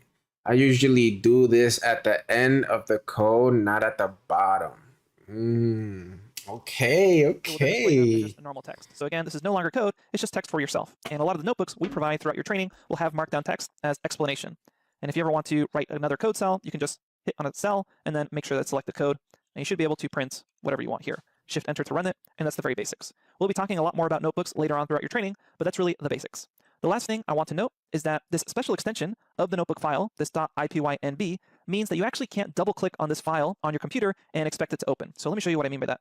very quickly, you'll notice that if I come to my desktop, I can see here my example.py, and if I double click on this, it will actually open up in whatever default program I have for it, typically Sublime Text Editor or whatever other editors you have on your computer. So you can double click on .py files, edit them, and work with them. However, if you try double clicking on a .ipynb file, you'll end up getting something asking you, how do you want to open this file? Or it will just kind of open up and you'll see a bunch of scrambled code. That means that you can only open these special notebook files through the Jupyter Notebook system. So you'll have to open up Anaconda Navigator, launch a Jupyter Notebook, and then actually find it throughout your computer. Okay, so in order to open... so see this right here. Oh, so this does get saved, right? So I think this does get saved on my PC, I believe. Oh, it does get saved on my PC. We learn. Oh, okay. Okay, so maybe I'm capping, right?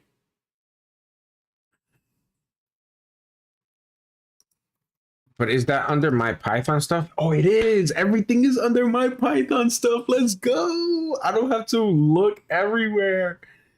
Okay, so in order for me to open this, I have to literally go through this. Ooh, organization. Yo, good looking, Ryzen. Ryzen, we learning. Okay, let me see. I usually do this at the end. Ear was good said. Yeah, what he said happens also on code blocks. When a compiler saves a file, it can only be read by your app. But if you open it as a notepad, it will be scrambled coded text.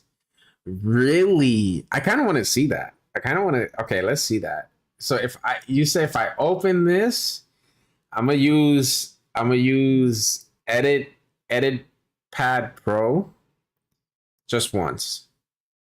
What do we get? You're right. Oh my god. It's a bunch of shit. I mean, you see it on here, but you also, okay, yo, this is actually pretty good because you also get to see kind of how everything is written in a way or is coded. So it's showing literally the variable of how to make a cell and then all of that. And it's like the cell type, then the code, then execution count 1, and then ID, And I'm pretty sure these are things that I'm going to have to later down the line look for and do. And then it's showing the text, my print, and how I did it. Oh my God. That is insane.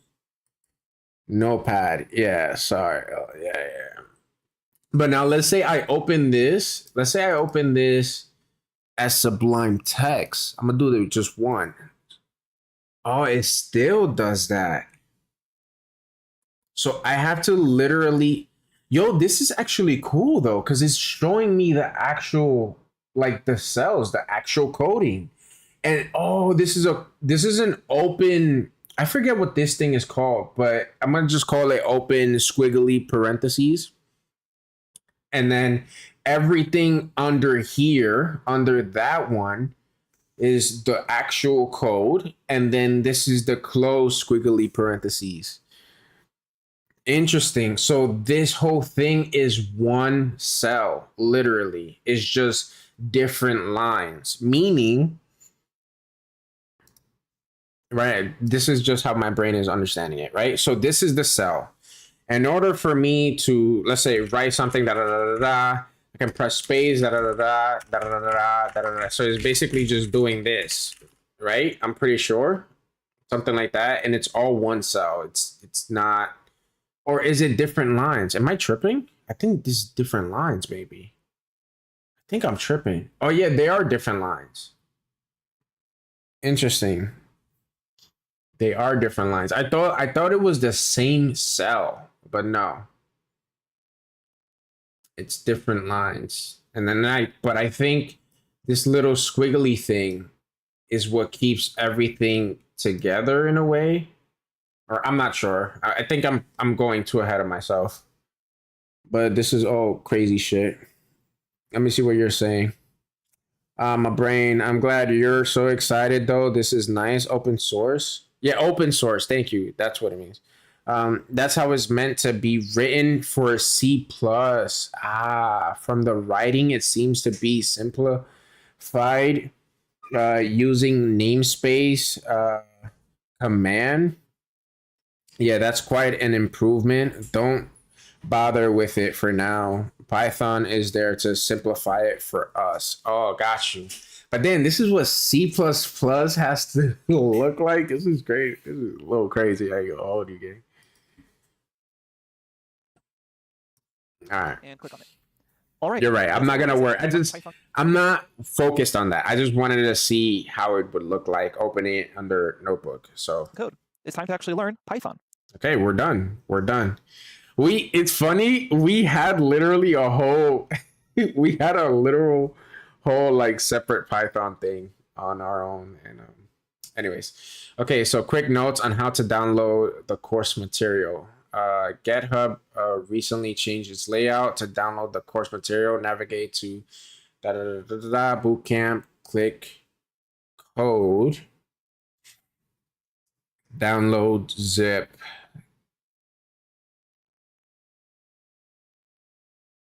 Okay, so let's go here.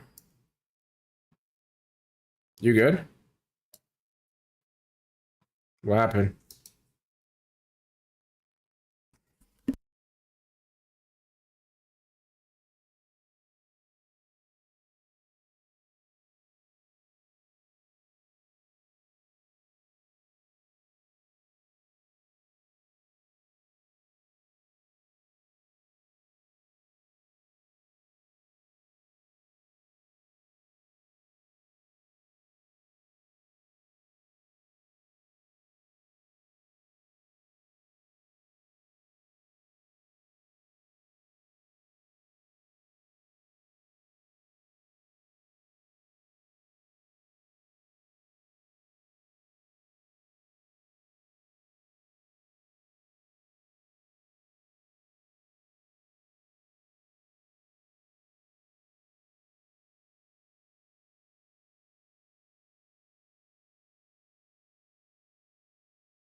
Okay, so let's continue on here.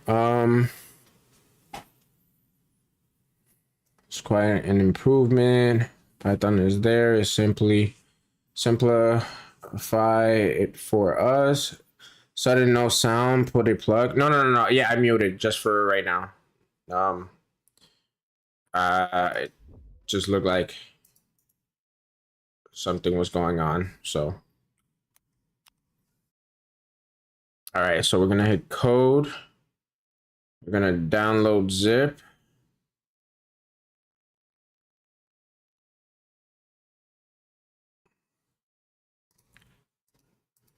And boom. Then complete. Do I want to have this on my... Oh, this is going to be in my downloads, though. And then there's all of this.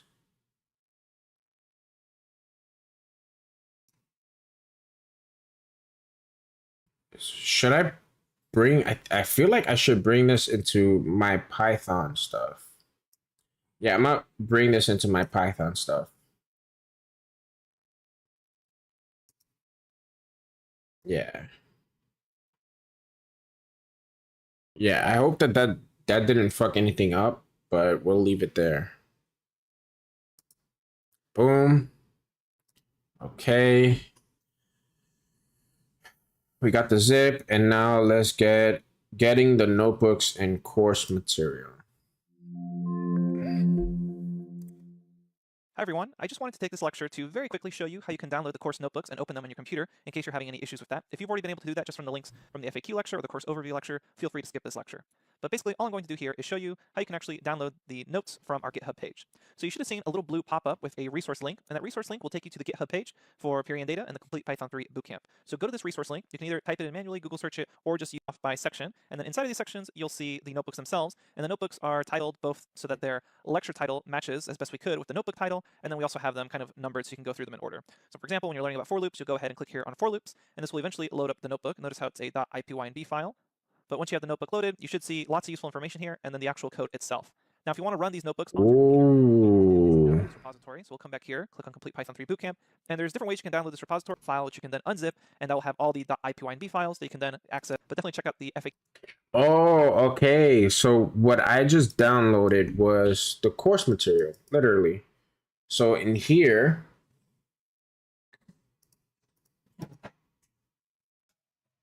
but that's how would I?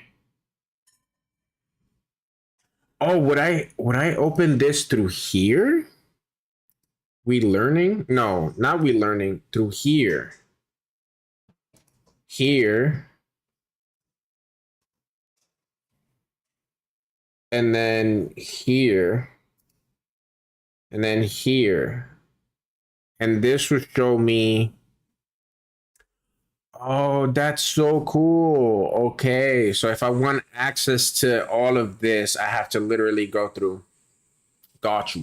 I gotta go through here. I try to open it through this, but this would not have worked. So I'm glad. I'm actually happy that I have it in here.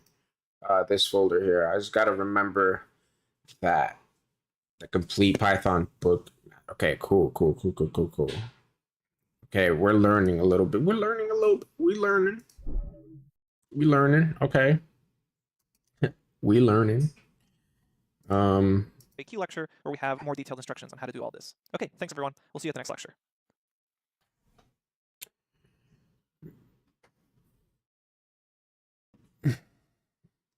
Blah blah blah. Let me read.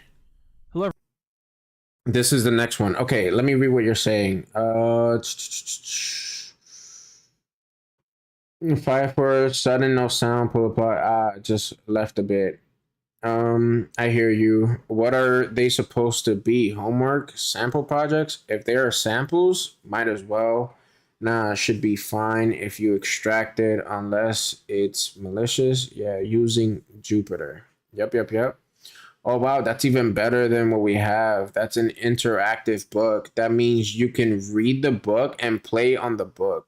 Hello, genius. Whoever made this book. Yeah, this is awesome. Hello everyone, and welcome to the Git and GitHub overview lecture. So in this lecture, we'll just get a quick overview on Git and GitHub in general.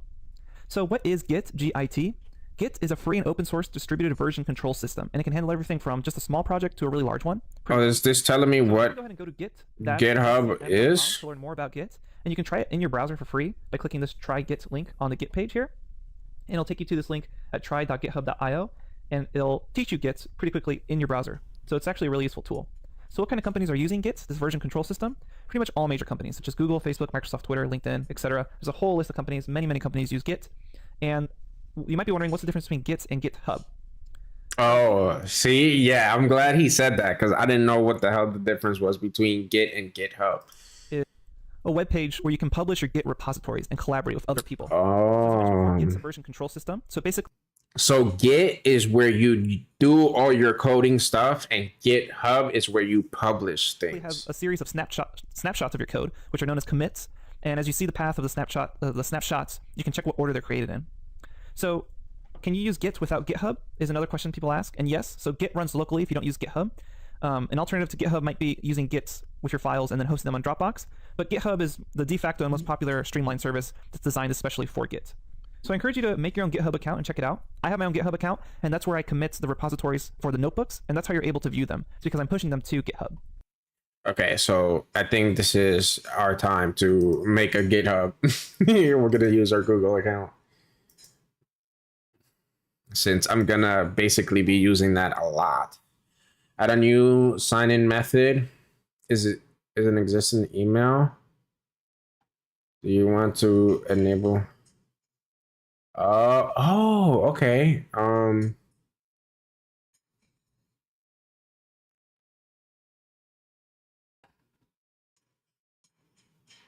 Yes. So now I go to my email.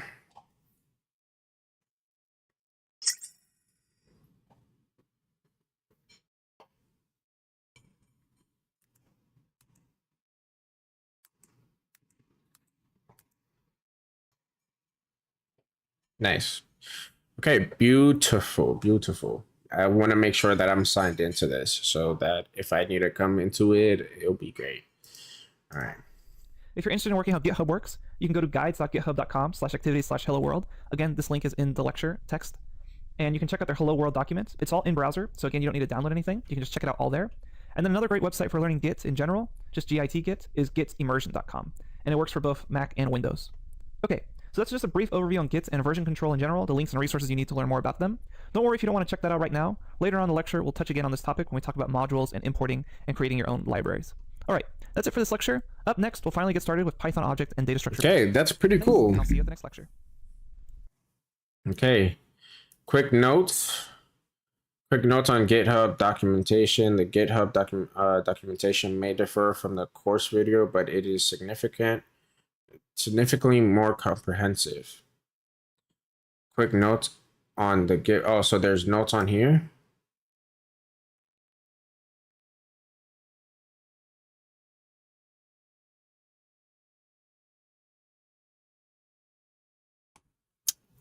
Or these are my notes. I don't know. Okay, let's just move on. Wait, did we just finish this course? That was an hour, but that was an hour. We took like an hour and a half to figure out what the hell was going on with the other thing. I really want to continue, but okay. But today we did section 1 and we did section 2. And we're already approaching the 4 hours. So I'm going to stop here for today. But tomorrow, I'm going to start section 3. Because that's a 2-hour course. Section 3. And then do a little bit of section 4. Because this is just a 9-hour thing. I mean, a 9-minute video. So I guess the way I'm gonna do it is I'm gonna do 2 sections at a time. That way I don't fry my brain, and I can at least retain some information. So if this was my class, it'd be 6 hours. Yeah. Well. Yep. Well, there's a lot of things on here, so it's just a lot to do for today. Like I said, I'm gonna base it between, so my streams for this specific series is gonna range from 2 to 5 hours. That way I can at least retain some information. And I have room in there in between to just mess around with whatever I can. Because realistically speaking, doing all this course is going to take longer than all these hours combined, right? Because I'm going to be not only watching and reading, but I'm also going to be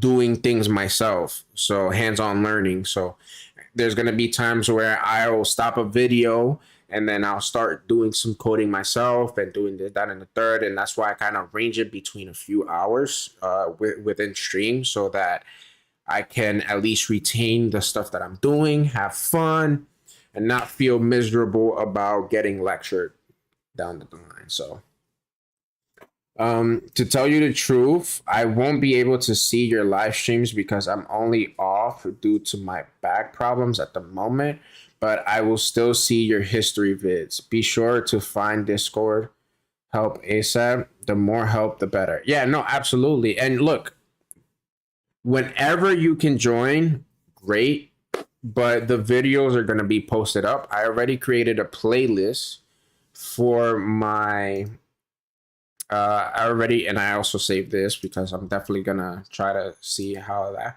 but I already created a playlist for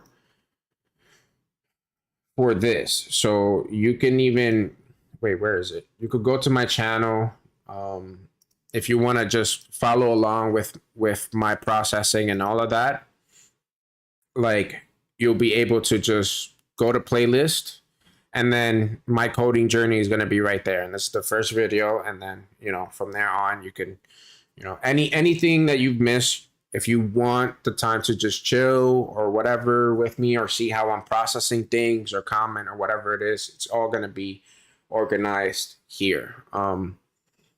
And then whenever I want to like mess around and like have anyone try like a little mini game that I created or whatever, I'm gonna make sure to post the links on my post here, which I do have some posts already, like of things I was doing and learning and stuff like that. But yeah, I'll make sure to post things on here, so if you want to like check up on it or like mess around with any like little mini games, I'm gonna make sure to post every link on here.